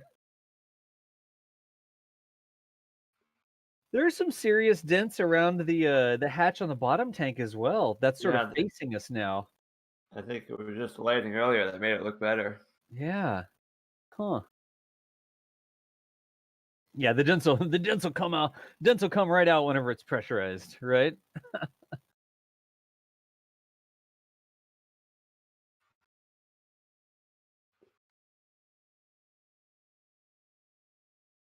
You can see people sort of ducking down to align Starship with what I'm going to guess are bolt holes or something like that, right? Like I don't know. Are there big bolts that stick up from the test stand? Are there two holes they have to align, and then you put a bolt through it? I'm not exactly sure exactly what they do, but it is my understanding that they actually do physically secure Starship to the test stand. Does anybody Am I wrong on that, or do they actually bolt it to the test stand? That's a good question. I don't know the answer. I mean, I think I they'd think- have to for a static fire. Yeah, that Yeah, would they make ha- they- sense.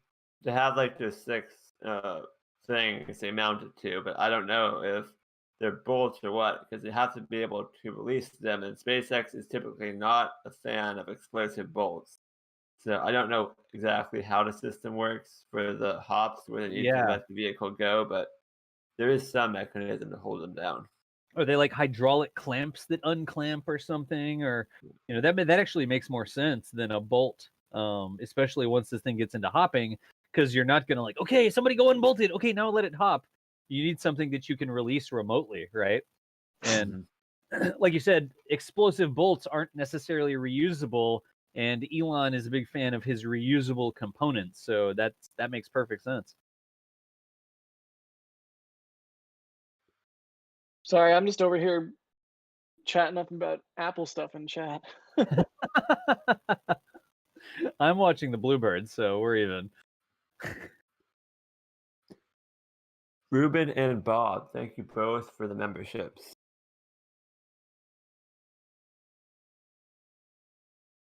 It's like I keep trying to line it up so that it looks like Mama Bluebird is looking at Starship, but there's not quite enough room on the screen for that right now without blocking anything. She's like, cut out that noise. Have they finished stacking that thing yet? I got babies in here I'm trying to incubate. Oh, I'm such a sucker for tiny animals. I really can't help it. They're just all so cute. I don't even care if it's like snakes or spiders or what. They're just cute. I don't want them on me, certain ones. I don't want them near me, certain ones. But oh, look at that! It's a cute little See? creature. She's looking out of her little nest right now. Me and my daughter built that new box for her, and that's a live camera from my backyard. Oh, hi, Mama. She's just Wait, looking. that's live right now? Oh, that's live right now. Yeah, I got 3 different cameras on the house back there. She just happened to be peeking out. That's hilarious. Yeah, I just Hi. she's like, hey, what's up? That's awesome. There you go. Dave Wolf asked for a picture of the Bluebirds. I mean, hey, picture of the Bluebirds. Yeah, we know why people are coming to the stream. It's for Bluebird. It's not for Starship. When I install the camera, she looks right at the camera sometimes. Like she's actually looking right at the camera right now. And she's like, what is that? Is that a snake? Brad Sanchez in chat says that Bluebird is deeply suspicious, and honestly, I agree. Yeah. I think I agree. Anyways, I'm not trying to hijack with the Bluebirds too much. It's cool. It's like a family project here. We built the birdhouse together. We designed it so that we could make put the camera in the top. We got the new camera online. I redid my entire network topology at home so I can get sub 100 millisecond latency off the cameras up to OBS here. So I'm operating 2 streams right now. I've got the Bluebird stream going at the local studio, and I've got the NASASpaceflight Boca Chica stream going at the cloud server that we use for these things now. So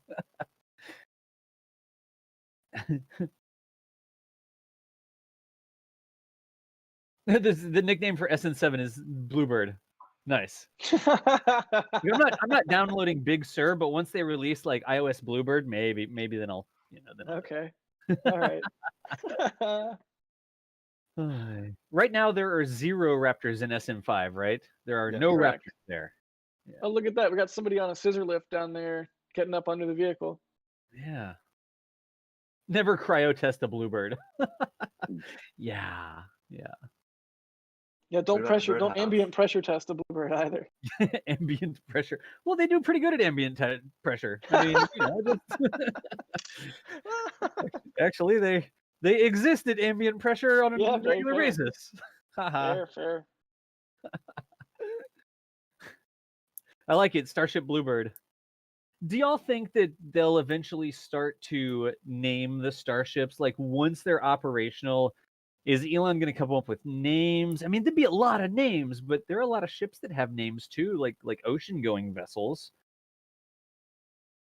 What do y'all think on that? I mean, Yeah, he said the first one to Mars is going to be named Pot of Gold, so that's one name. Yeah. But in terms of on a regular basis, I'm not really sure. It's hard to say. Yeah. You said They're it's naming it's 2 almost like dragons.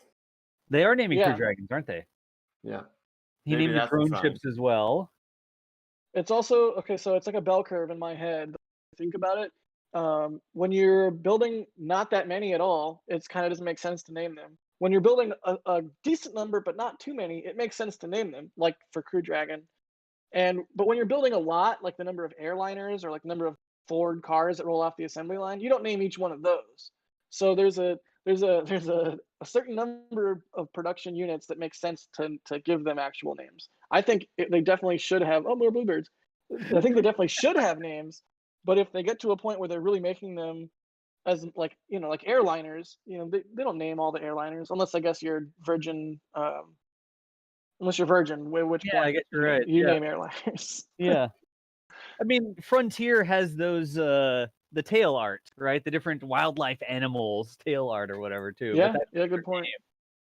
yeah. Or like the U-Haul trucks. Each U-Haul truck has like the different state graphics on The the different state graphics, yeah. You could have like each starship has a different planet graphic or something. It's like Land of Enchantment with a painting of New Mexico on there or something on the side of the U-Haul truck. Yeah, exactly. Nice. The mama bluebird hops back into the nest, and every time she settles down on the egg, she does this little like head gimbal butt wiggle thing to settle down on the egg. So that's why I hopped back over to her right quick because she did her little settle in routine. Those eggs are supposed to hatch this week sometimes. I've been watching them. You gonna live stream on Twitch the hatch or what?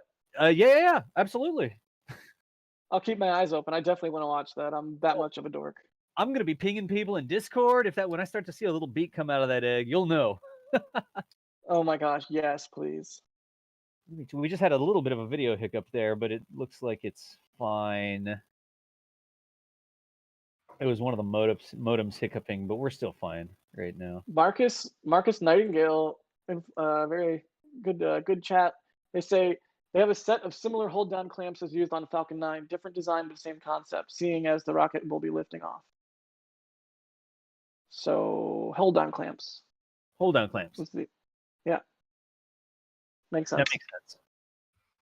And somebody in chat also mentioned that they have to line up the ground support equipment lines, so the fuel and oxygen lines as well. Like those things have to be right on when you let down this massive structure, because you need you need a good seal, I guess, between the ground support equipment and the SN here. The SN.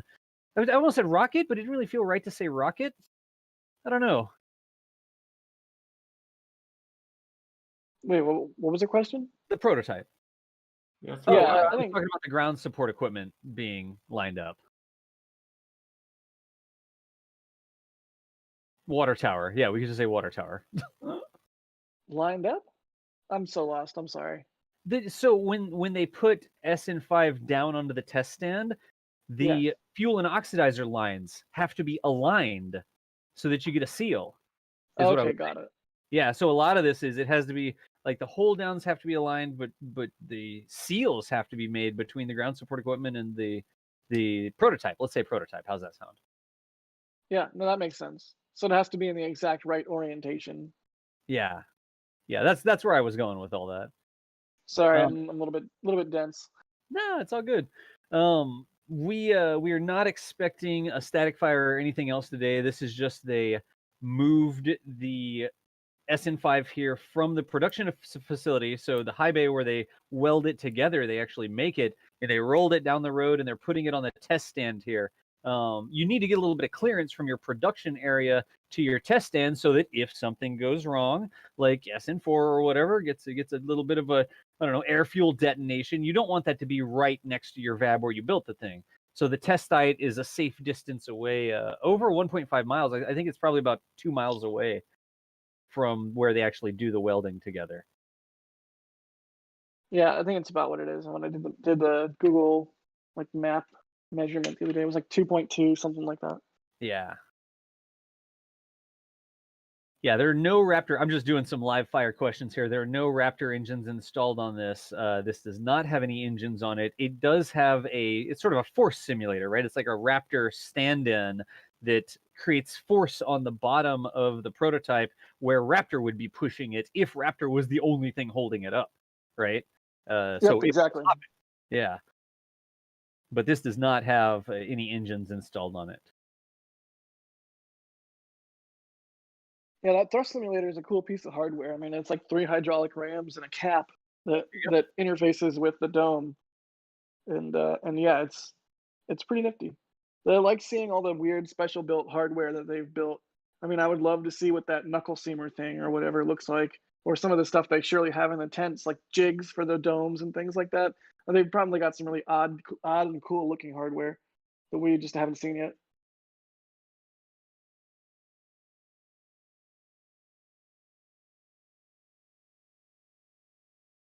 Do we know if we recycle steel from old SN tests? Mary has said Yeah, go ahead. Mary has said that the steel will, like, has seen it before from previous stuff get taken away in recycling bins. So presumably, yeah, it gets recycled. I don't know. It doesn't get recycled like into directly, one to one into another Starship or anything. I think it just goes to the steel mill or, scrapyard, then gets sold to a steel mill, gets thrown in another batch of steel. SpaceX just buys more steel. Maybe some of the atoms are commingled. I don't know. Das, are you able to take over for a minute? I got to step away. Yeah, absolutely, man. Just hanging out. All right, I'll be back. Just hanging out. Kevin, thank you for membership. Excellent. There are so many trucks of dirt coming I through know. today. Just All constant. going to that super heavy pad, I would assume. Yep. Probably where the concrete is going as well. We saw those large pilings going in the other day. Yeah, those pilings, were those going down into the ground? Did we ever figure those out, or did they lay down? I think they went down straight into the ground, but I'm not positive. They have like a big auger digging a hole or something? I can't even imagine. I guess they're trying to get down to bedrock to mount the pad on, since they're basically building it on marshland. Yeah. I mean, 'cause the beach is a couple hundred yards out past the Yeah. if that's that, the beach is to the left of the camera right now because you drive by Hopper, which is the big struts on the left-hand side of the frame, right? You drive by Hopper on the road going to the beach, and the beach is sort of 90 degrees to our left from this view. So, I mean, there's beach all over the place down there. It's amazing that you'd be able to dig down and hit anything other than salt water, But apparently that's how land works. I don't know. Oh, it's all good. 1968. No big secret. Just love bluebirds.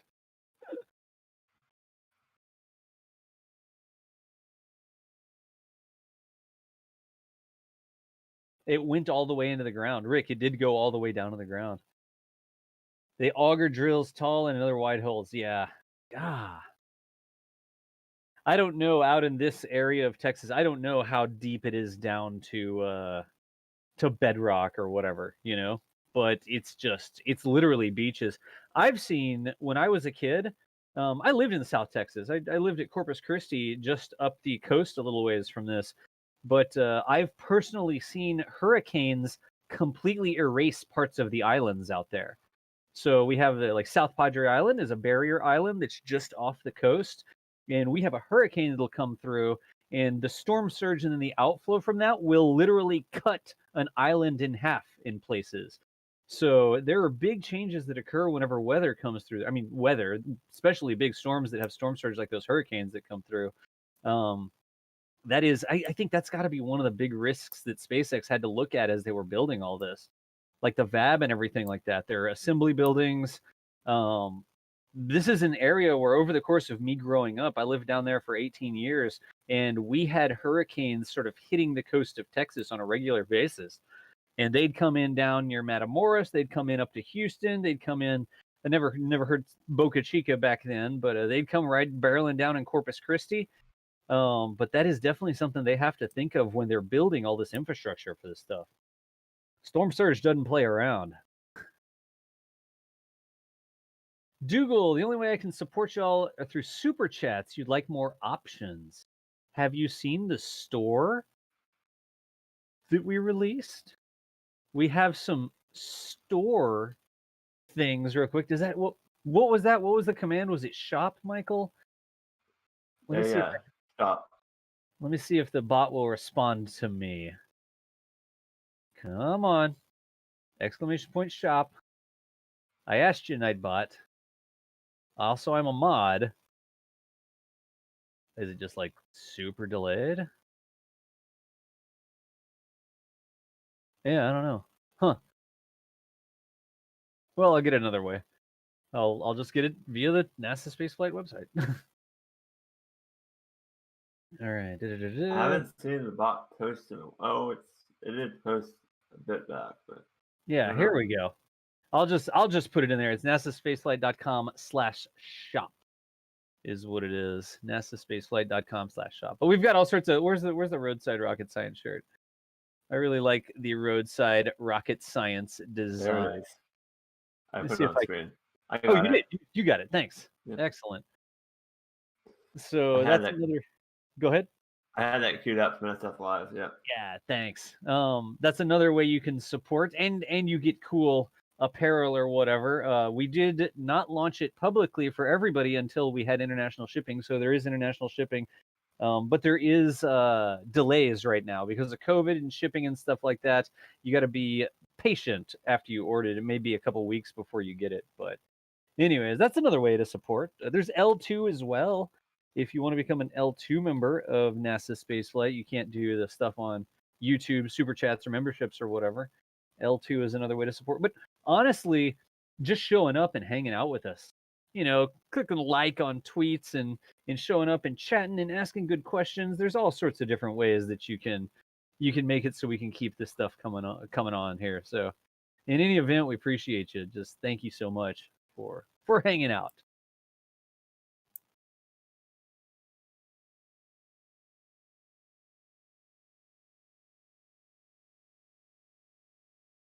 So I think what we're going to do here, we've seen them lift Starship SN5. It's already finished its rollout. It's over at the test site. We've seen them pick it up and put it onto the test stand.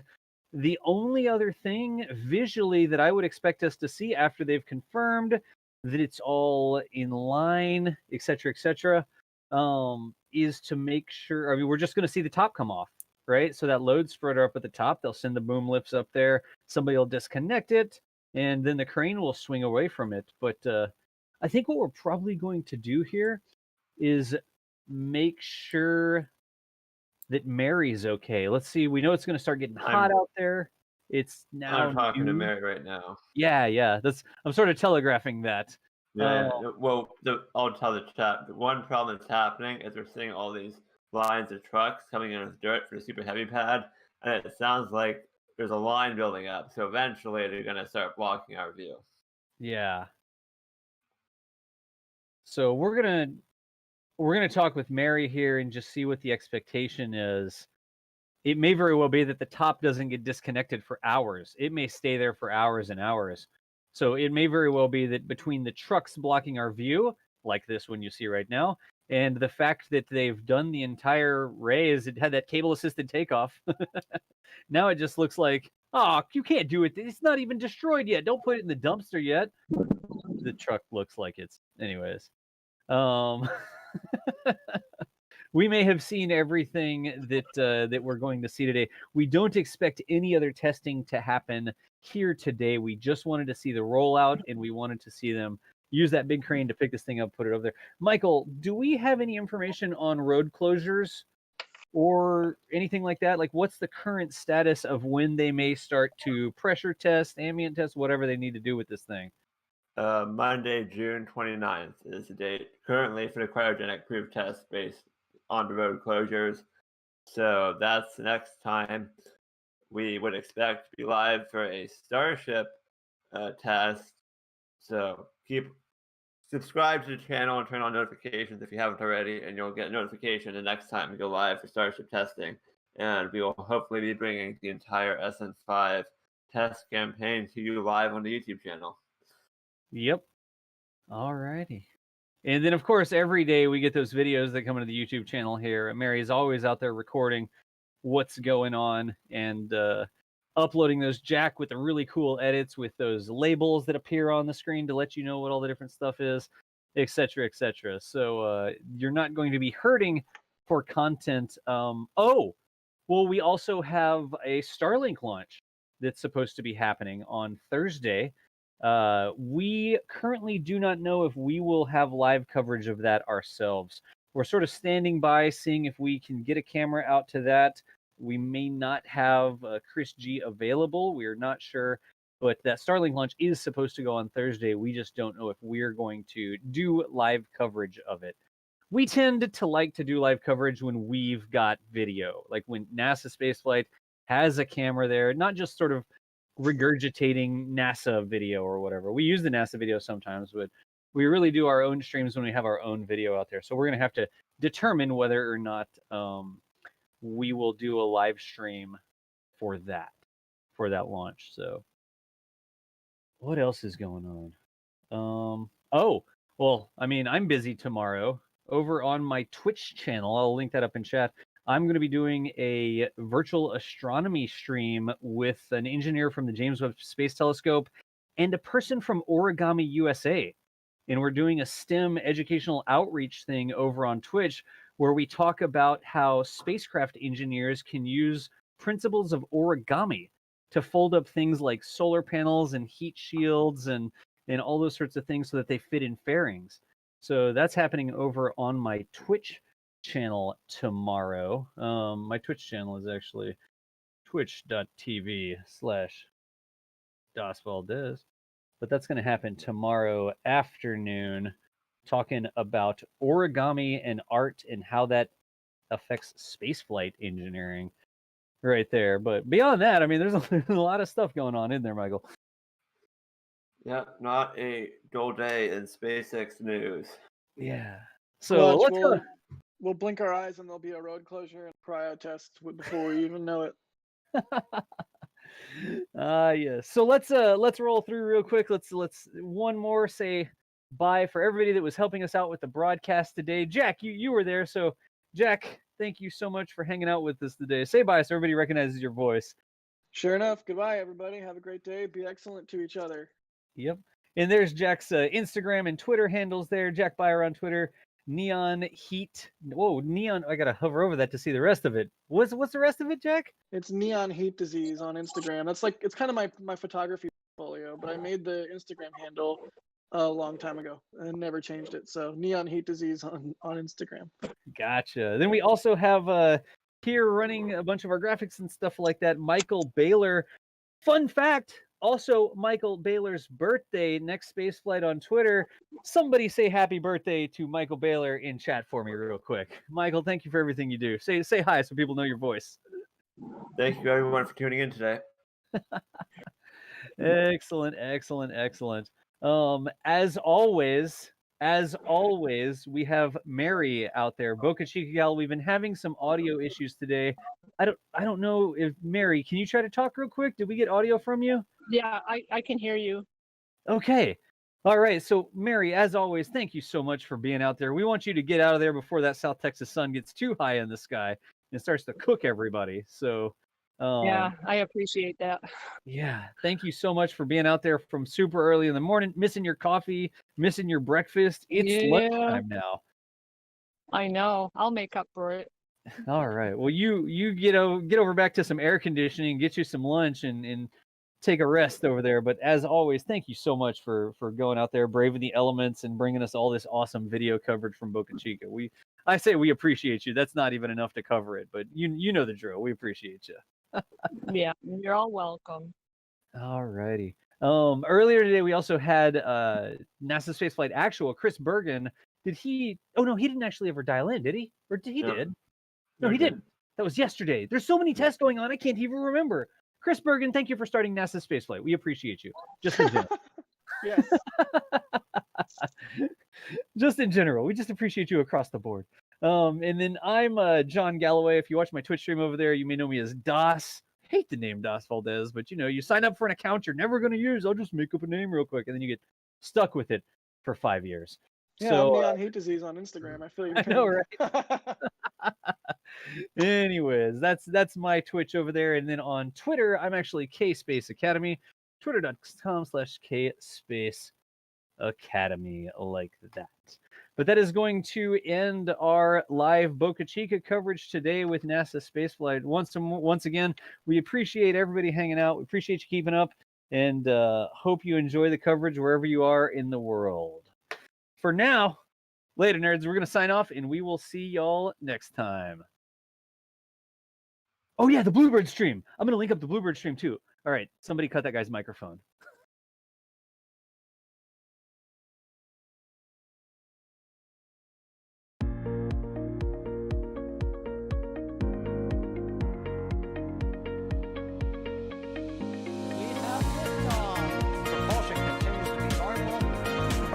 Chamber pressure looks good. Doubling up. Roger, roll, Atlantic. Water towers fly! Flight outside FP off. Yikes. You bet. Concur. We don't need any more of these.